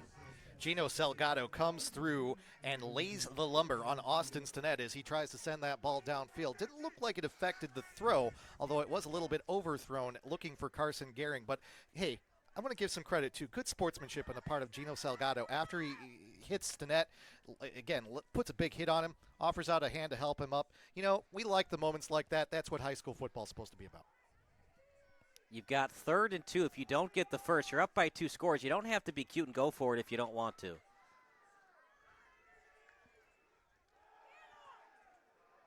A lot of instant penetration. He's well short. You've got all 3 timeouts. What do you want to do here? Hard count, and if you can't get him offside, do you take the delay of game and then punt it? I think that's a good option here. First off, good tackle there by Ulises Moreno. But secondly, this is the advantage you have when you're in a position where you've got a 2-score lead here. You could be aggressive. You could try and go for it. You could try and go with the squib kick out of the shotgun formation. You could try and draw Addison Trail offside, as antsy as they have been, as emotional as this game has been over the last 10 minutes. Maybe you get that in that situation. There's a number of things you can do, and if you're Jacobs with this lead, it's kind of hard to go wrong unless something tragic happens. Just don't fumble the football. Whatever you do, hold on to that football. Pretty much. 4th and 2. Yeah. A little bit surprised they called the timeout. I thought they were going to do a hard count first and then call the timeout. I think he did step up to the line of scrimmage and tried to give at least one woof in the woof that you can take there, but didn't draw him off. That's another one, too, where when you've got the timeouts here and you've got this lead, good chance you're not going to need those timeouts at the end of the game, or you're going to be in a situation where you've got to hustle anyhow. So, you know what? Come up, see what formation they're in. Maybe that gives you a hint as to what you want to do when you come back out after this timeout. What do you think they're talking about? Just a regular punt here, a rugby-style punt? Do you bring out the offense again to get ultra-aggressive and maybe run a pitch play to get the first down? Hey, I don't even think you have to be all that aggressive here if you're Jacobs. You've got Dumel, you've got Kennedy, you've even got Justin Gonzalez, who has scored a touchdown in this game thus far. You're averaging 8 or 9 yards per carry throughout the season, and you've kept up that average for the most part today. I'll tell you what, that double handoff is an option here if you're Jacobs and Brian Zimmerman. Just going straight up the middle with Dumel. You hope that him, as a bowling ball, can get those 2 yards just with his power. I'll tell you, if you're Jacobs here, you want to send a message not just to Addison Trail, but even potentially to a team like Brother Rice down the line, that you're not afraid of trying to get this yardage in this moment. 4th down, tough situation, postseason, be unafraid, run it, see what happens. 4th and 2. The offense is back out on the field. Let's see if they be aggressive with it and go for it. 2-man shift. We've seen this before. They typically run to that side. They do it again.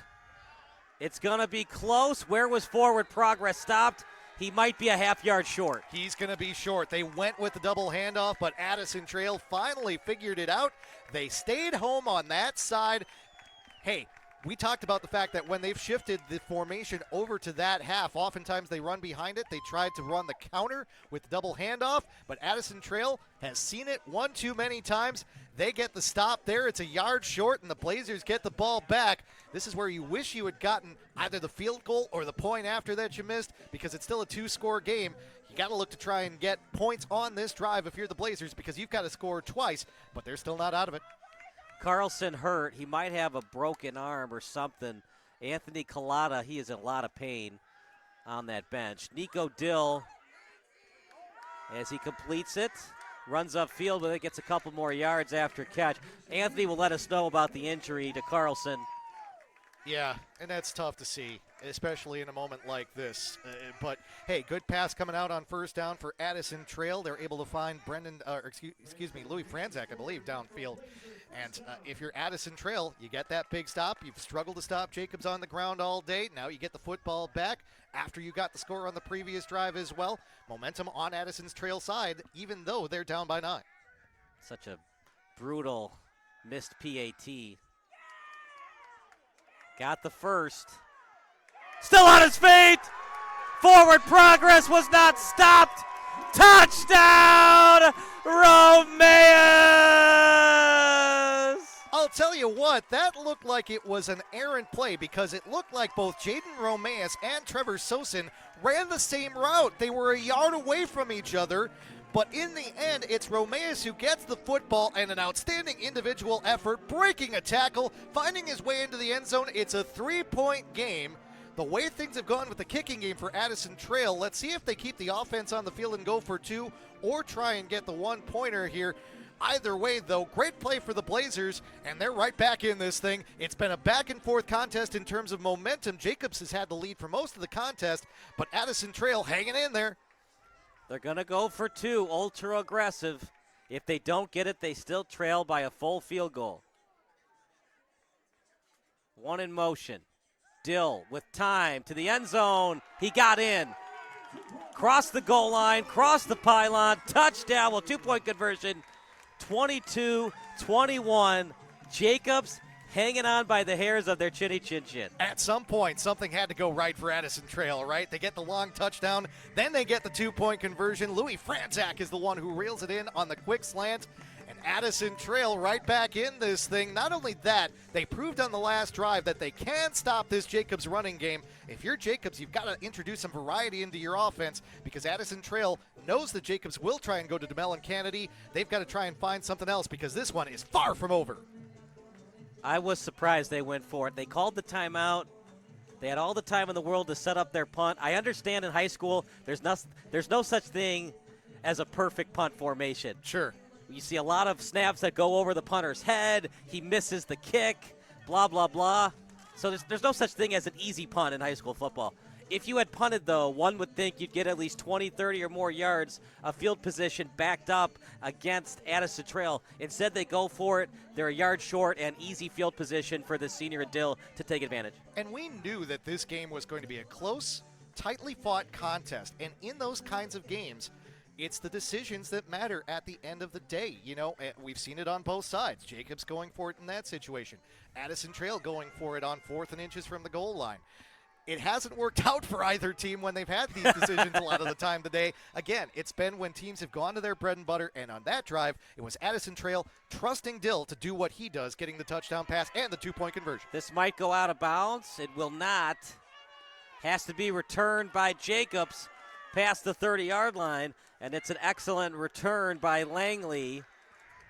And the Golden Eagles, they've got to score, and not only that, Dan, they've also got to run a lot of clock on that Jumbotron. J.J. Sizabka coming off the field, just pumping his fist, still screaming down there on the sideline, happy with making that tackle. And, good return there for Jacobs. They'll have good field position here, but as mentioned, for Jacobs in this spot, now Addison Trail has shown that they can stop that run game when they need to, and you've got to come up with something different here. You've got to try and go on a long drive, and ultimately, at some point, you've got to trust Austin Stinnett to put the ball down the field, because Jacobs knows to key on Kennedy, to key on Dumel, to key on Gonzalez, and with this momentum that they have right now, they're going to be quick to the football. 1st and 10, ball at the 39. And the pass is completed over to Gonzalez.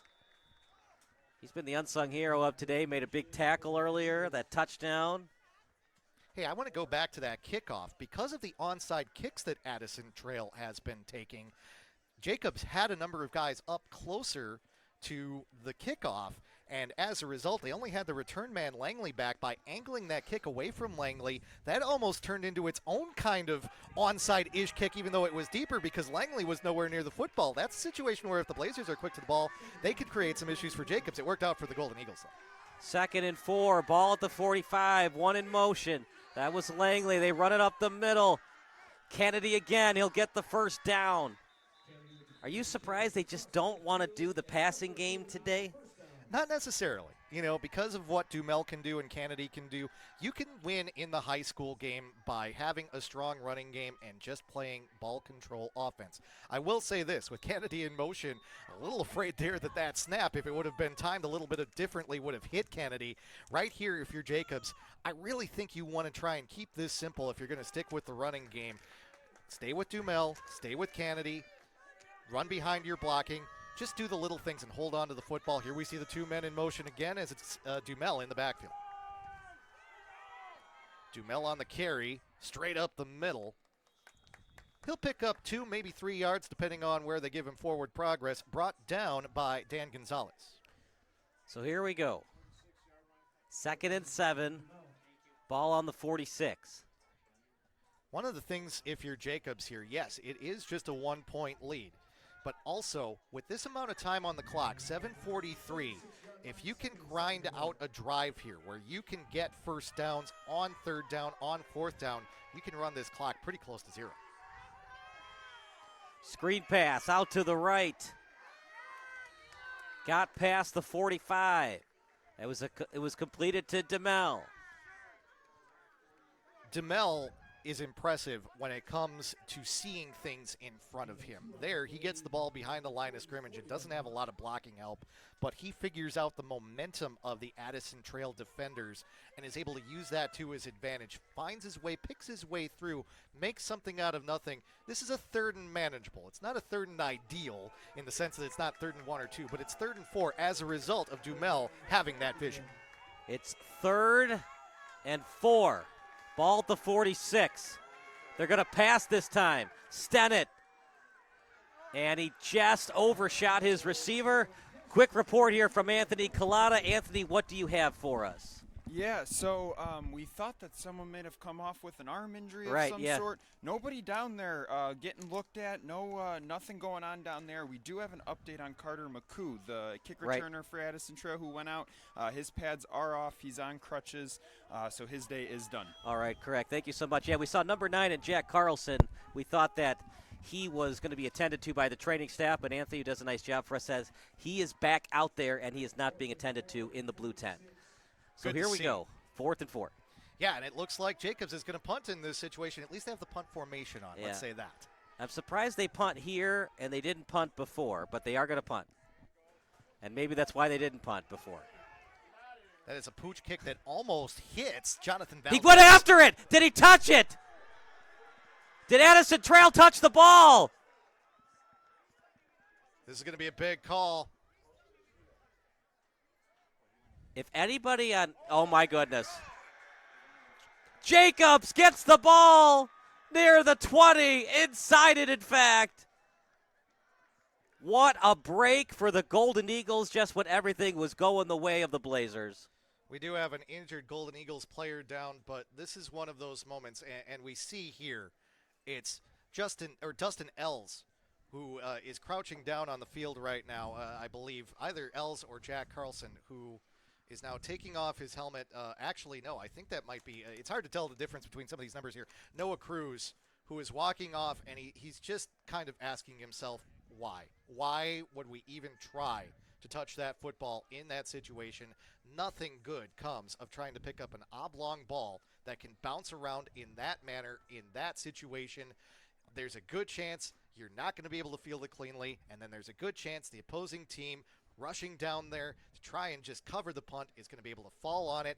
That is a gigantic break for the Golden Eagles. It could be a game-changing break in a contest where every play has made a difference. So there's still an injury on the field. So the injured Golden Eagle is Braden Coquillard. He's 31. His shoulder as he's coming off, too. That could be a separation. Hopefully nothing worse than that. But holding that right side very gingerly as he's coming off. Hopefully he's okay. But Coquillard is 31. We've seen Gehring more today. He's 11. It might have actually been Gehring, but it was a special teams play. So they run Gehring mostly as a wide receiver. It was a punt. But it does look like 31 is the injured player. Anthony will let us know, but yeah, from what we've seen today, we have seen Carson and Connor Gehring out there wearing 11 and 12, so probably Coquillard. But, wow, huge moment in this contest, and Jacobs the beneficiary of what we can only call a mental mistake on the part of the Blazers. 1st and 10, ball at the 19. And you know what I'm wondering, Dan? Did it go off a foot of a Golden Eagle player before the Blazers touch it? We'll talk about that after this play. 1st and 10 at the 19. And up the middle, Kennedy still on his feet. And he'll be shut down right when he was approaching the 10-yard line. Let's see where forward progress was stopped. He's going to get the first down, and it's going to be 1st and goal. Looks like they're going to give him at least the 8-yard line, and that's a 1-2 punch for the Golden Eagles. After the special teams error on the part of the Blazers, they're able to get the first down. Now we've got another injured player down. It looks like it's Kennedy who is slow to get up, but he will rise back to his feet. He'll be helped up by his offensive lineman.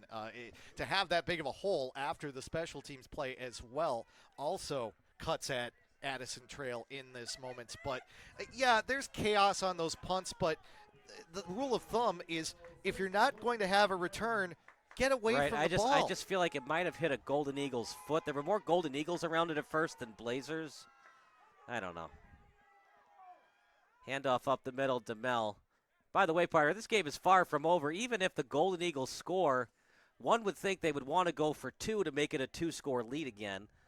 Because getting the PAT, yeah, you force them to be down 8, but it's still only a 1-score game. Yeah, big stop on that last play, bringing down Dumel and creating a 3rd and goal situation here second and goal for Jacobs here after they got the first down on the previous play. Yeah, if anything, the clock is a bit of an enemy of Jacobs right now because you've got the ball in this position. Obviously, you want to score points here, but you'd like to run more time. There is going to be time for Addison Trail no matter what happens on this possession. Pitch out to the left, Kennedy, and he got in. Touchdown, Kennedy. He was a little banged up a couple plays ago. He scores, And the fumble against Addison proves to be costly. I would not want to play Brian Zimmerman or any member of his coaching staff in Madden because it seems like they are able to use their play calls progressively to set things up. Run a couple times to the right, get the Addison Trail defense. Obviously, it's flipped around for them, so they're thinking, okay, we have to head left, then run left. Addison Trail can't account for that, spread things out by using the pitch. And there's plenty of room for Kennedy to take it into the end zone and make it a 28-21 ball game. They indeed will go for two. This could be the ball game. Oh, man, you feel for these Addison Trail fans. It looked like they had a chance to retake the lead on the next possession. They fumble the ball, 2-point conversion. Stennett rolls to his left, and a little floater pass. It was caught! 2-point conversion is good! I don't know if that's how you draw it up, Dan, but it worked. Jack Coates, tight end for the Jacobs Golden Eagles. For those of us who are of a certain age, you might remember Ben Coates, New England Patriots tight end. Coates, tight end, 2-point conversion, good, and a huge play for the Golden Eagles to again go back up by 2 scores and 9 points one more time with 5:22 left. I'm not going to call this over yet. We have seen some crazy things in high school football through the years, but at the same time, Jacobs finds a way. They take advantage of the Addison Trail mistake. You still have to execute. You still have to get the touchdown. You still have to get the 2-point conversion. But again, some great play calling on the part of the Golden Eagles coaching staff. It's been a wild game. We've had a number of crazy plays in this contest, but at the end of the day, Dumel, Kennedy, even Stennett on that play, looking back after heading over to the sideline and finding Coates. The Golden Eagles have looked tremendously poised against this senior-laden Addison Trail team. They deserve this 9-point lead. 30-21 in favor of the Jacobs Golden Eagles. They have rarely trailed today. The only time they trailed was 7-6. And the decision-making by this Blazers coaching staff, if they lose today, how long will they be thinking about it? The decisions they made. It's all about execution, though, too, like you talked about, Dan. You got to make your choices and commit to them. And sometimes you can go back. Hindsight is 20/20. But if you want to be aggressive and you want to try and do some tricky things, you draw it up, you work on it on the practice field. The Blazers made their choices today. Sometimes it works, sometimes it doesn't. You live with the results. Things just not going the Blazers' way right now. They fumble the return. They don't even get it back to the 20. You got to score quickly. You do have all 3 timeouts. Jacobs with 2. And keep in mind, you also have Nico Dill, who can run the football well and can throw the football well. And it's college rules, so the clock stops briefly on a first down. Yeah. I mean, the Golden Eagles, for everything Jacobs has done today, they have not really shown that they can slow down Nico Dill all that much. Right, it's just Nico Dill hasn't had the ball that much. Correct, yes. Jacobs has done such a good job of holding onto the football and capitalizing on their drives such that Addison Trail hasn't had the opportunities. But Dill has an opportunity here to try and lead this Blazers team to at least one of the 2 scores they need. Trying to get out of pressure. It's going to be a sack, as the original line of scrimmage was the 12-yard line. You could call a timeout. They're going to play on here. Another report from Anthony. Anthony, what do you got for us? A lot of players being banged up these last couple of minutes. Yeah, and the most recent of them is Braden Coquillard on the Jacobs sideline. They were working on getting his helmet off, working on his right arm, hanging it off the training table. Not a whole lot of movement going on there, so we're going to see what's going on there. All right, Anthony, later. Thank you so much. We'll see you if this goes to overtime or if there's another injury. Couldn't even get past the 10. Time running out right now for the Blazers, as the original line of scrimmage was the 8. Did he even get back to the 8? Yeah, and it's tough in this field position. You become a very one-dimensional team in this moment if you're Addison Trail. Dill has to look downfield. It looks like the Golden Eagles have been dropping guys into coverage, taking away a lot of Dill's options. As a result, the pocket is broken down for Dill. He has to look for a safety valve, or he has to try and take off with the football. We've seen him get sacked once. Now we're seeing him with a 3rd and long situation. Tough situation for the Blazers in this moment. 3rd and 14 at their own 7. Dill with time. Now he'll roll outside the pocket. Goes deep with it. Romeus! No one's going to catch him. 93 yards. What a throw by Nico Dill, rolling out to his left, and he puts it on the money to Romeus. Exactly what the Blazers needed in that moment. What a game this has been. 30-27, Nico Dill showing why he should be playing quarterback at the next level. Wow. What a throw. Look, you got no choice, right? It's 3rd and 14. You're at your own 7. You're down by 9. And he got it in between both safeties down the sideline. Romeus did the rest. On the run, and he throws an absolute dart. I'm not even going to call that a bullseye. That's a triple 20. An outstanding throw and a 93-yard touchdown for the Blazers in a moment when they needed it to try and save their season. They won't go for 2 this time. They'll kick the PAT. They've got all 3 timeouts. They don't need to do the onside kick. First things first, got to get the PAT. Oh, boy. It was the snap. Snap was bobbled by the holder. It's Dill that is the holder. He couldn't set the ball down. Ultimately, when the kicker, Zabuni, tried to come through, ended up hitting it too high. Probably wouldn't have even been good if it had gotten past the line, but it didn't. It remains a 3-point game, which isn't the worst thing in the world for the Blazers. Ultimately, they were going to need 2 scores anyhow. They do have to figure out how to get that kicking game in order, though, if they do get the ball back, because they might need a field goal to send this one to overtime. Jacobs, do you consider now passing the football, or is your quarterback just too cold? That pass was a little bit wobbly on that 2-point conversion by Stennett. Here's the thing, if you keep running the football, and don't get me wrong, Jacobs knows a thing or two about running the football. Eventually you're going to get tackled for losses, right? You're going to have short gains. Right, but you also then force Addison Trail to use their timeouts, and those are timeouts that they don't have on a drive that they would go on to try and tie or win the football game. I think you keep the ball on the ground at least on 1st and 2nd down. Let Kennedy have an opportunity to try and bust a big one, at least get you to a 3rd and short situation. And again, force Addison Trail to at least think about using their timeouts, or let that clock run so that they don't have as much time at the end of the contest. Really quickly, remember when Kennedy was slow to get up? Did he get up in time, or should he have been forced to sit out for a play because he didn't get up in time? Hard to say, but you know what? Right here, I think Addison Trail. They can't think about that now. Yeah, exactly. You know, he's going to be fine now, and he's going to be back out there. Short kick. Speaking of Kennedy, he still has it, and he's past the 45.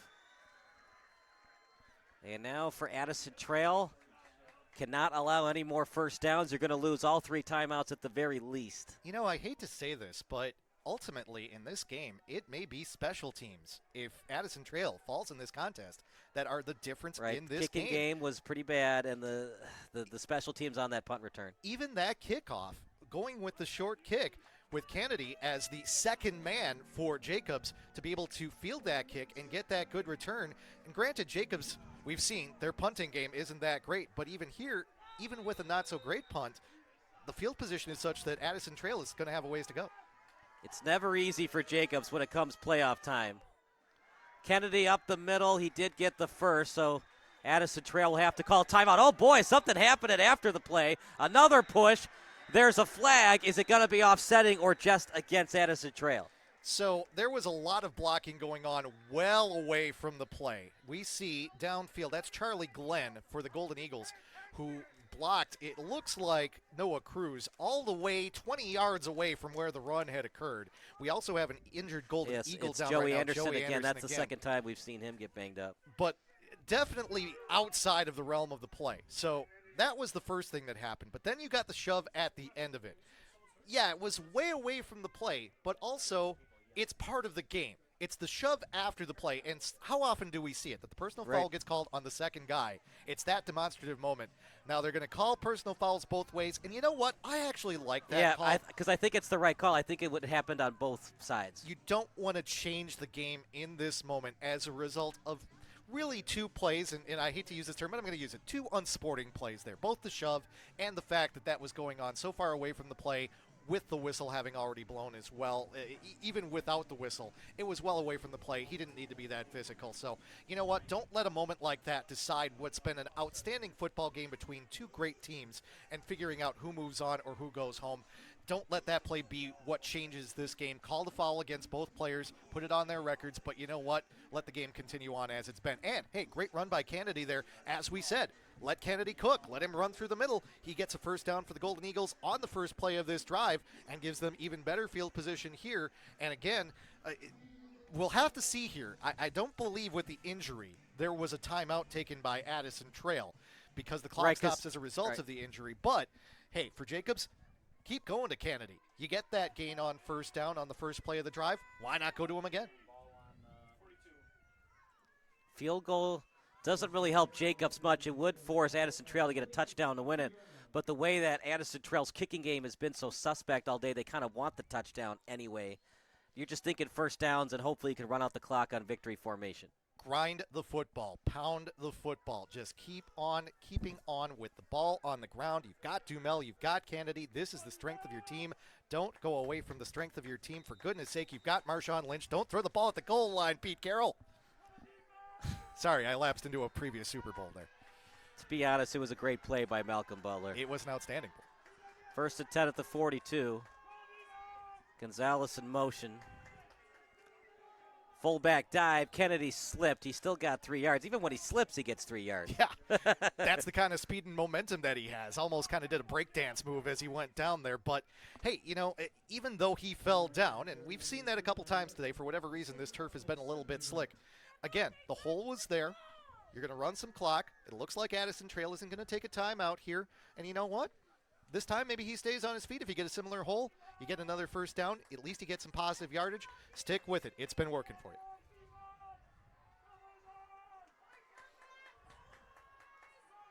Stennett now under center. A wing T look. Pitch play out to the left. Slow developing play, and it took too long, and the Blazers were able to recover and pursuit to the ball. Yeah, as fast as Kennedy is, the defense for Addison Trail in this moment was a little bit faster. That's Markel Carwell out on the edge, as well as Trevor Sosin out there for the Addison Trail defense. That with those pitch plays, sometimes they can develop fast and get to the edge and spread out the defense. There, though, Addison Trail, with the pursuit that they have right now, was able to get the ball. So we'll take a quick break. Timeout Addison Trail here on the NFHS Network.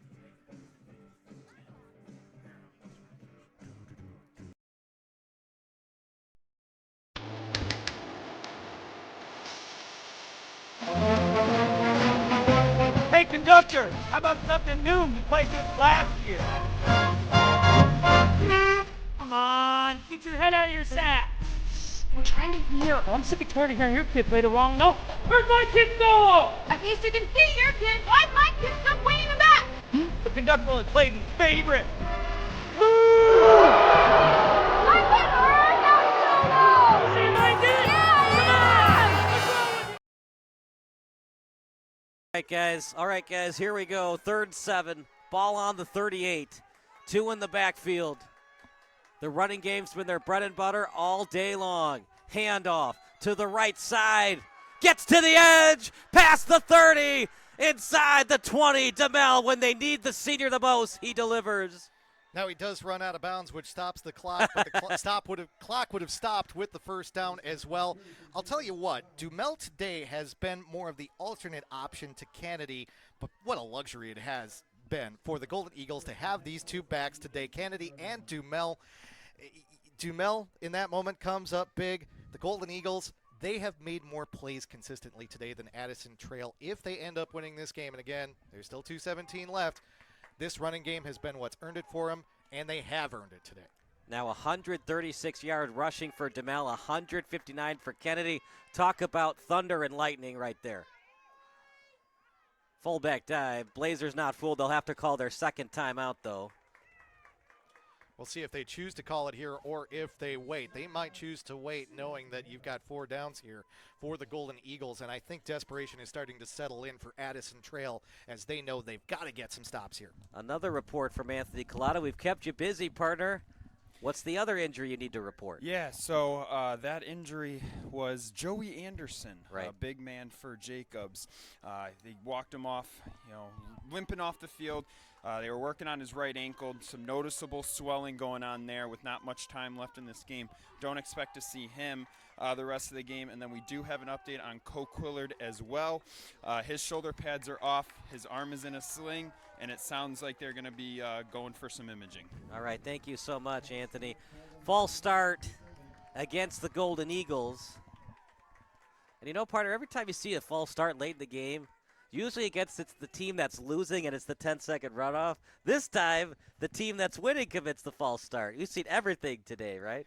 Playoff football, what can you say? You know, Jacobs, though, it's understandable. I think that they're the kind of team that when they know they've got a good run cooked up, that offensive line gets excited because they get to go to work. And when you've got Dumel and Kennedy behind you, it's understandable excitement, although they've been pretty disciplined throughout the day-to-day in terms of not getting an early start.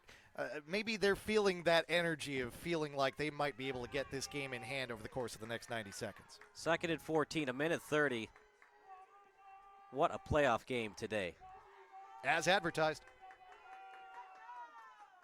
Handoff to Gonzalez. He breaks one to the left side. Touchdown, Gonzalez! He springs free to the edge and might have put a dagger into the hearts of the Addison Trail faithful. Silence on this side with the Addison Trail fans, but a great move by Gonzalez. That's not fair to have Dumel, Kennedy, and Gonzalez, who can all run the football that way. Gonzalez saw that there was no one to the outside, decided to make the extra cut, and he had nothing but green and blue turf in front of him, and that'll just about do it. The Jacobs Golden Eagles are going to pull the seed-wise upset and get ready for this running game of the Jacobs Golden Eagles if you're the Brother Rice Crusaders. By the way, because of IHSA postseason rules, Jacobs would have a home game because if you're on the road, you do get a home game. There are special cases that doesn't happen, but as they go with a pitch play to Kennedy, tried to dive at the pylon, but he was out of bounds before he could finish the dive. 36-27. They don't make it easy on the announcers, do they? Just kick the PAT, go up 10. No, they go for 2, so they're down 9. So it's still a 2-possession lead for the Golden Eagles, 36-27. Yeah. So for the Blazers, you got to score within 30 to 45 seconds to have any kind of chance, and then something miraculous has to happen. I mean, we have seen Dill connect on a long touchdown pass 93 here in this yards, fourth quarter, but it's a lot that Addison Trail is tasked with in this moment. 1:23 to go. And we won't get any more reports from Anthony unless we go to overtime. It's a 9-point lead, so I don't think we're going to OT unless something crazy happens, like we got a 1-point safety or something. Brad Nessler is not in the house for that today, unfortunately. But, hey, it's a tough way to go out if you're Addison Trail, and there's a number of things that you can point to. But the way this program has built things up over the course of the last 4 years, going from a winless season to being conference champions in the West Suburban Gold, they're going to have a lot of seniors that they're going to have to replace. But this Addison Trail program will be back. And Chris Bazant, they're going to think about this. They're definitely going to have some things that they're going to remember from this contest. But I'll tell you what, as we're going to get a kick return here for Addison Trail, thought we might have more cook up here with some blocking on the near side. But this Blazers program has turned things around, and they're going to be back. They've invested in the program. Spectacular facility. We've talked about the turf today. Just putting in the turf field, even though it's been a little slick, that's a commitment to the sport on the part of Addison Trail. They're going to be just fine. Rough day today, rough day for this fans, but this community is behind this team, and this Addison Trail program is on the rise. Got to score quickly.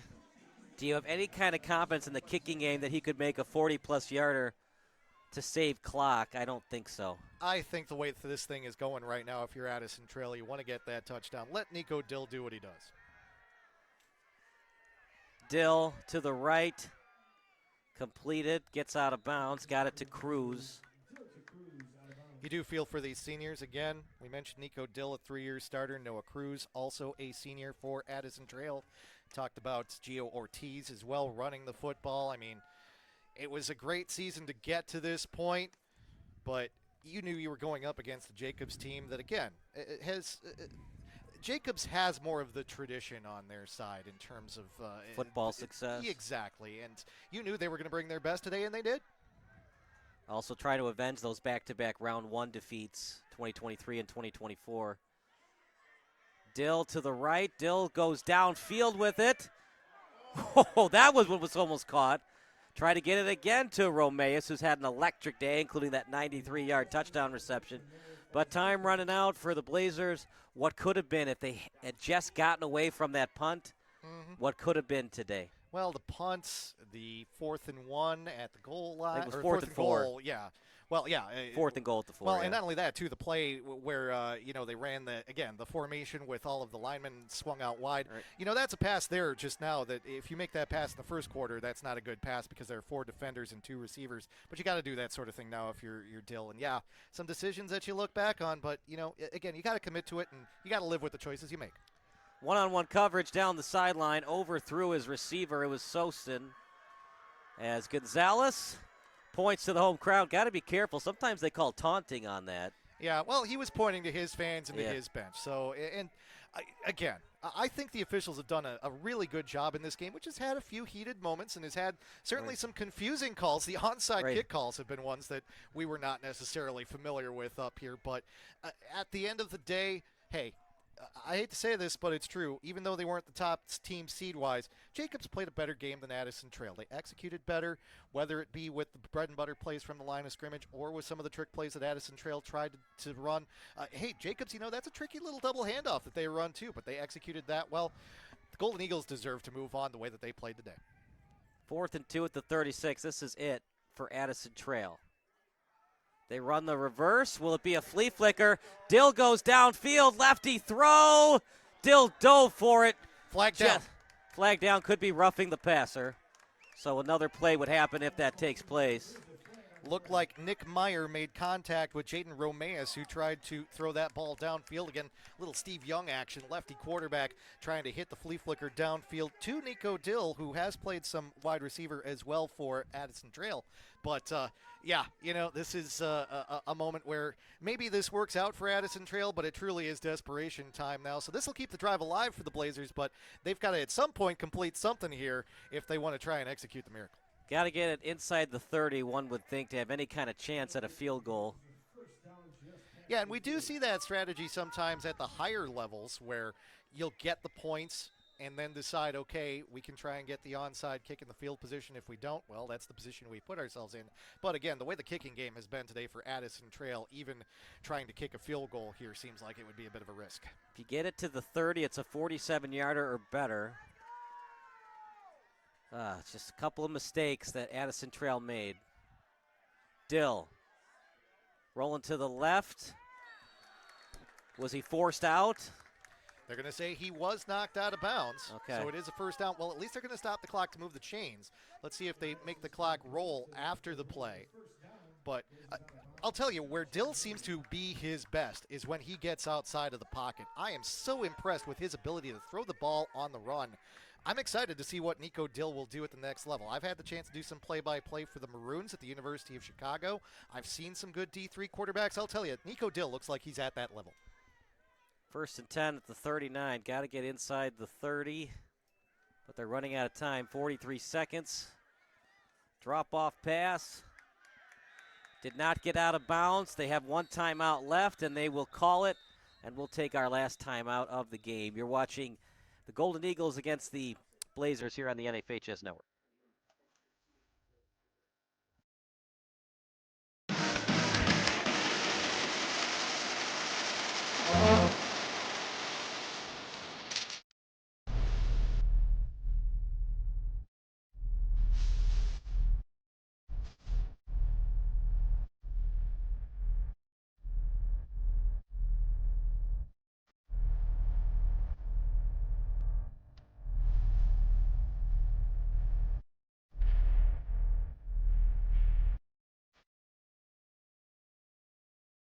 Stop what you're doing.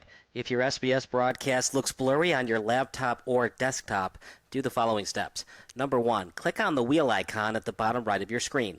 Then click on quality. Click on the highest quality that's available for you. And number 3, wait for your laptop to load and enjoy the broadcast.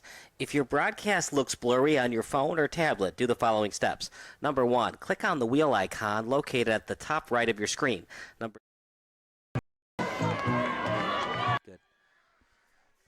Here we go, 2nd and 6, ball at the 36, 35 seconds left. No timeouts left for Addison Trail. They're going to have to get the ball to the sideline if they want to stop the clock, barring an incompletion or a score. First down stops it briefly, then they'll have to spike it. Dill in the pocket, tries to get out of it, He did, so no sack, but there's an injury on the field. So in the NFL, you have to call a timeout. They don't have any, so it would be a 10-second runoff in the NFL. This isn't the NFL, though, so what's the call, Dan? Good question. And I'll tell you what, even when I've been better versed in the NFHS rulebook, I have seen officials make decisions that have not been in line with the rules that I've read. So I'm just going to wait and see exactly what they choose to do in this moment. Everyone coming off the field here, but Lucas Retzler stepping up, and we haven't had a chance to talk a lot about this Jacobs defense today. And Addison Trail, again, has been able to move the ball at times, but Jacobs has, when Dill has gone with the straight drop, gotten some pressure on Dill. And now Dill, as outstanding as he is outside of the pocket, Jacobs with their defensive ends have tried to keep him contained. And when Dill has had to step up into the pocket, that's been where they've been able to use the interior of their defensive line, their defensive tackles, to oftentimes get him down and make him make decisions that he hasn't wanted to make. So Addison Trail today hasn't exactly gotten everything they've wanted out of Nico Dill. Dill has had some great passes today. We've seen the stars shine in this game, but also credit to Jacobs' defense. They've done just enough today to put Jacobs in a position to win this game. Over 300 yards passing for Dill. They just didn't get enough defensively. Yeah. Well, and again, a big chunk of that was on the long touchdown pass that he had earlier here in this Still, game. I mean, 330 minus 93, he still had some decent yards before that. Well, hey, you got to execute on that long touchdown pass. There are a lot of quarterbacks who would like to get a TD of that length at any point in time. I throw to Franzak, trying to get to the first down, can't. Fourth down, you can't spike it, obviously. Now, they're trying to hustle back to the line. There's not going to be much time when this play gets done even. First down, we'll stop it briefly. This might be the last play of the game. Dill in the pocket. Dill forced to his right. He's going to try to get out of bounds. Nope, he'll throw it. Downfield, incomplete. Clock stops at 2.7. Now it says third eight. I thought that was fourth down. Maybe I was wrong. It said fourth down on the dial it down across the Correct. way. Thought that was fourth. Some questions here. The offense is coming onto the field for Jacobs. Right, correct. So I think they just forgot to hit four. It's fine. But it's fourth down, so victory formation. What a job today by Jacobs. And for Addison Trail, close but no cigar. Just a couple things didn't go their way today. Yeah, it's a tough end of this season. This really great season for Addison Trail, winning the conference championship. And again, Chris Pezant has built this program up from a point that, again, they were winless a few years ago, you know, and now they're a team that comes into this spot and they're 8-1. But hey, Jacobs, Brian Zimmerman, what a great job he did. You mentioned the 2-game losing streak early in the season, but you know, you get teams like this where maybe there's a couple key injuries.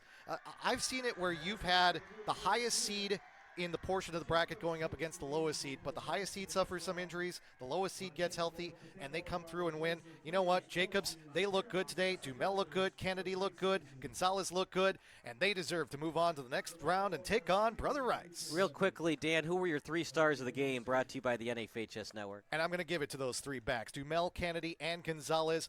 All 3 dangerous weapons for the Golden Eagles. You don't know who's going to get the ball in any situation. In fact, one might get the ball and hand it to one of the other guys, as we saw in the first touchdown of the game for the Golden Eagles. I'm going to give them the 3 stars of this contest, hockey style. It's not the Blackhawks, but the Golden Eagles who get the victory today. Yeah, and an honorable mention for Nico Dill, 93-yard touchdown throw, but it just wasn't enough. They lose by 9. Another loss that we've done here at the NFHS Network at Addison Trail High School. We did it a couple years ago.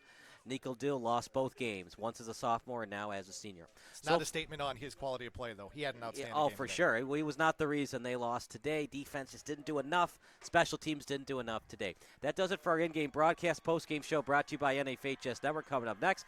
So for Stephen Taylor, for Dan Pfeiffer, for Anthony Collada, for Zachary Stolpa, I'm Kyle Smith. That does it for our in-game broadcast and the post-game show coming up next here on the NFHS Network. Get the camera up here.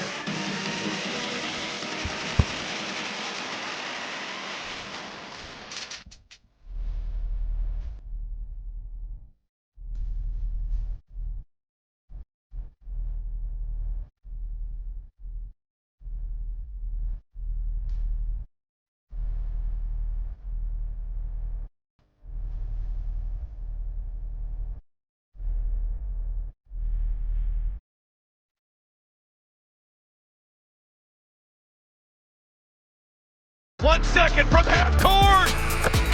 Jumping for joy with First ever.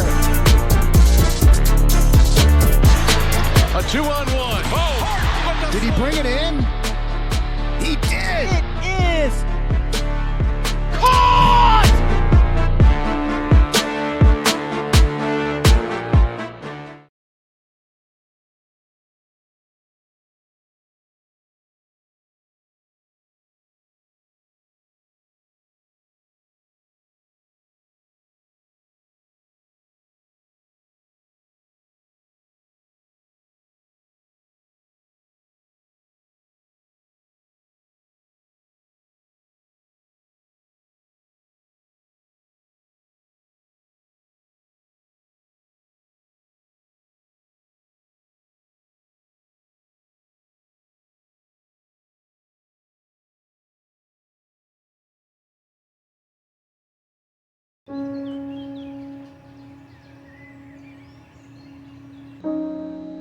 This high school gym used to be packed most nights. Not anymore. Do you know why? Because bad behavior by fans, especially adults, has caused a shortage of game officials across the country. You see, without officials, we can't have sports. Don't let this become reality. It's time for a change. Let's bench bad behavior for good. Sports Broadcast Solutions is a broadcasting network for everyone. SBS offers live telecasts on Channel 59.3, YouTube, or Twitch. We include pre- and post-game interviews with the players. You know, I started in the locker room. All the boys were getting going before the game and stuff, and we kind of found a little click at the beginning of the game, so I think that's what got us going. We also include digital live statistics, play-by-play commentary, team highlight reels, and even more than that. Go online to sportsbroadcastsolutions.com or search Sports Broadcast Solutions on YouTube. SBS, a broadcasting network for everyone. Sports Broadcast Solutions is a broadcasting network for everyone. At SBS, we offer a professional broadcasting experience for the non-professional athlete. Just like the pros, we offer everything for you. Play-by-play commentary. a no-hitter at Kane County Stadium. 15 strikeouts, 1 walk, 1 error, and that's it. Color commentary, highlight reels, recruiting videos, and much, much more. Unlike our competitors, we zoom in on the action and always have a live scoreboard with a live time code. If you're ready to have your next sporting event feel like CBS Sports, then make sure to call Sports Broadcast Solutions today. Our phone number is 330-957-7653, or you can go online to sportsbroadcastsolutions.com. SBS, a broadcasting network for everyone. Missing your child's sporting event just plain stinks. But you don't have to worry about that anymore, thanks to Sports Broadcast Solutions. SBS is a live broadcasting network, as well as covering your on-demand needs, recruiting videos, highlight reels, and much, much more. We can broadcast live to any website, and we also post as much on-demand content as you need. For more information about SBS, check out our website at sportsbroadcastsolutions.com. Sports Broadcast Solutions, a broadcasting network for everyone. Sports Broadcast Solutions is a broadcasting network for everyone. Let SBS broadcast your sporting event. We have experience and can generate excitement and permanent digital memories for your team. Tonight. That time, finally a goal for the Stampede! We have professional videographers using high-definition modern-day cameras, color analysts, and play-by-play announcers with state-of-the-art, classy graphical scoreboards to keep you updated. Plus, we have commercials to advertise your team, club, or sponsor, and us. Plus, we do pregame and postgame interviews. Hi, everybody, and welcome to the postgame show brought to you by Marion Central Catholic. My name's Kyle Smith, but my name doesn't matter. These young ladies matter. It's senior night as the Hurricanes win a battle down the stretch, 48-46. Hi, I'm Carrie Kramer. I swim 50 breast, 50 free, and 100 back. Whatever your sports broadcast needs, we are at sportsbroadcastsolutions.com. Check us out and become part of the digital sporting world. Sports Broadcast Solutions is a broadcasting network for everyone. Instead of spending hundreds or thousands with all these college recruiting sites, let us put together your college highlight reel. For just a fraction of your potential college scholarship and significantly less than these recruiting services, we got this. In addition, we put together highlight reels for teams, including high school, your club team, or travel team. My teammate gave me a great pass, and I just took it. The other team slashed me, took the opportunity, saw where the goalie was weak, and I just shot it there. Solon, O'Connor, and Marsh back on defense, and Marsh gets a blowout. We got a breakaway at 2-0. A shot and a goal! So 3-3. The power play was officially over. Whatever your sports broadcast needs, check us out at sportsbroadcastsolutions.com. Check us out and become part of the digital world. Sports Broadcast Solutions is a broadcasting network for everyone. For those of you who would like to broadcast or live stream your event, or maybe make a highlight tape, but would like a sponsor to fund the event, SBS has a myriad of ways to advertise your sponsor during our broadcasts. We have commercials. We have on-air reads by the announcers. Albatross Physical Therapy and Wellness specializes in pain-free. We have graphics, and we have watermarks. Finally, Sports Broadcast Solutions can create a commercial for you or your sponsor. Whatever your sports broadcast needs, we are at sportsbroadcastsolutions.com. Check us out and become part of the digital sporting world.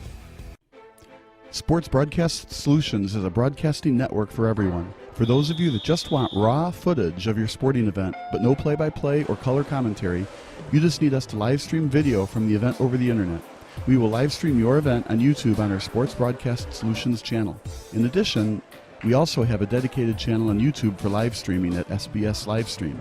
And if you need multiple channels, we can utilize Facebook Livestream and Instagram Live on our channel as well. Options include commercials from your sponsors, professional scoreboard graphics are still available, and of course, yes, pre- and post-game interviews are available as an option if you want. We've been working really hard this whole summer and stuff. Whatever your sports broadcast needs, we are at sportsbroadcastsolutions.com. Check us out and become part of the digital sporting world. Sports Broadcast Solutions is a broadcasting network for everyone. We broadcast sporting events for people of all ages, including adult leagues, high school leagues, and kids. Complete with professional-looking graphics, broadcasters, color analysis, and commercials. We do pre- and post-game interviews with the players. In addition, Sports Broadcast Solutions does highlight films, including college recruiting reels, highlight films you'd see on sports news programs, and just simply highlight films for fun. Sports Broadcast Solutions also provides raw footage and live streams if you'd like. Subscribe to us and listen to our professional talk videos about relevant topics in the pro and college ranks. Whatever your sports broadcast needs, contact us at sportsbroadcastsolutions.com and become part of the digital world. This is Sports Broadcast Solutions, a broadcasting network for everyone. Check us out at sportsbroadcastsolutions.com and become part of the digital sporting world.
High school sports fans, relive your favorite moments. Just click the shopping cart below the video player to get your digital copy today.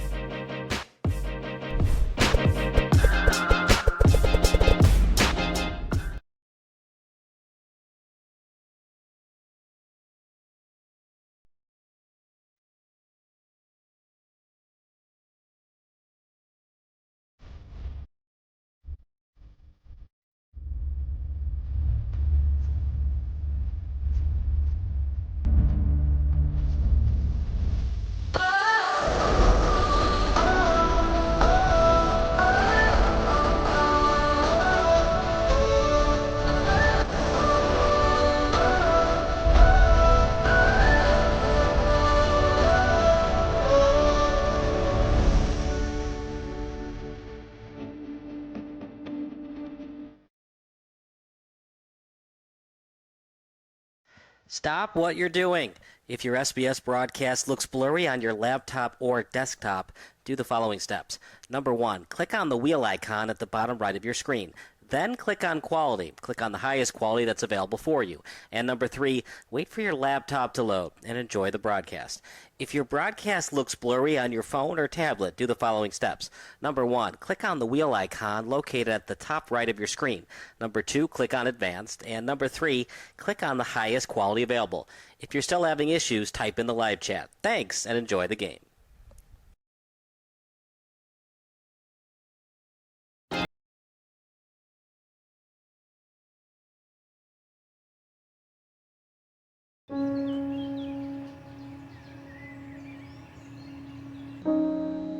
This high school gym used to be packed most nights.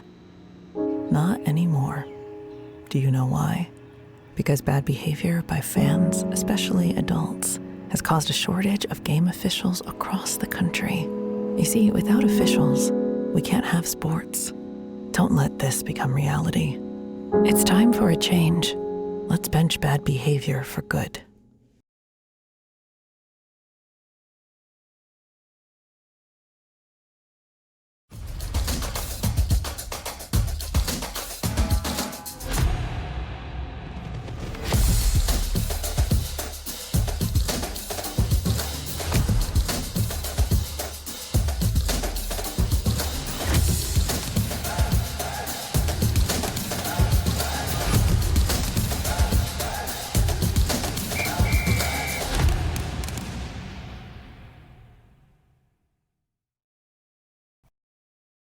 I'm Anthony Collada here with the post-game show. I'm Anthony Collada here with the post-game show on the NFHS network, here with Jacobs running back Michael Kennedy. Michael, over 100 yards rushing on the ground today. What was working for you and the rest of the running game? The rest of the running game, it was the O-line. They played a big part in this game. We had guys going in and out, so I'm proud of the guys that stepped up today and were able to help us get this victory today. Lots of misdirection, lots of countering involved in your offense. What does that do to the opposing defense and make all of you so effective? Because we carry out our fakes with the counters, I feel like it shifts the defense over and opens up another side for the running backs. So, big win today, obviously, going on to next week. What does that mean for you guys as a program and looking ahead to next week? As a program, it means a lot because the last few years we've been out first round, so this is a big goal of ours to make it to the second round. So I'm just really happy we got to make it this far so far. Awesome. Michael, it was a great game. It's a pleasure talking with you. I'm Anthony Collada here with the post-game show on NFHS Network. Jacobs beats Addison Trail today.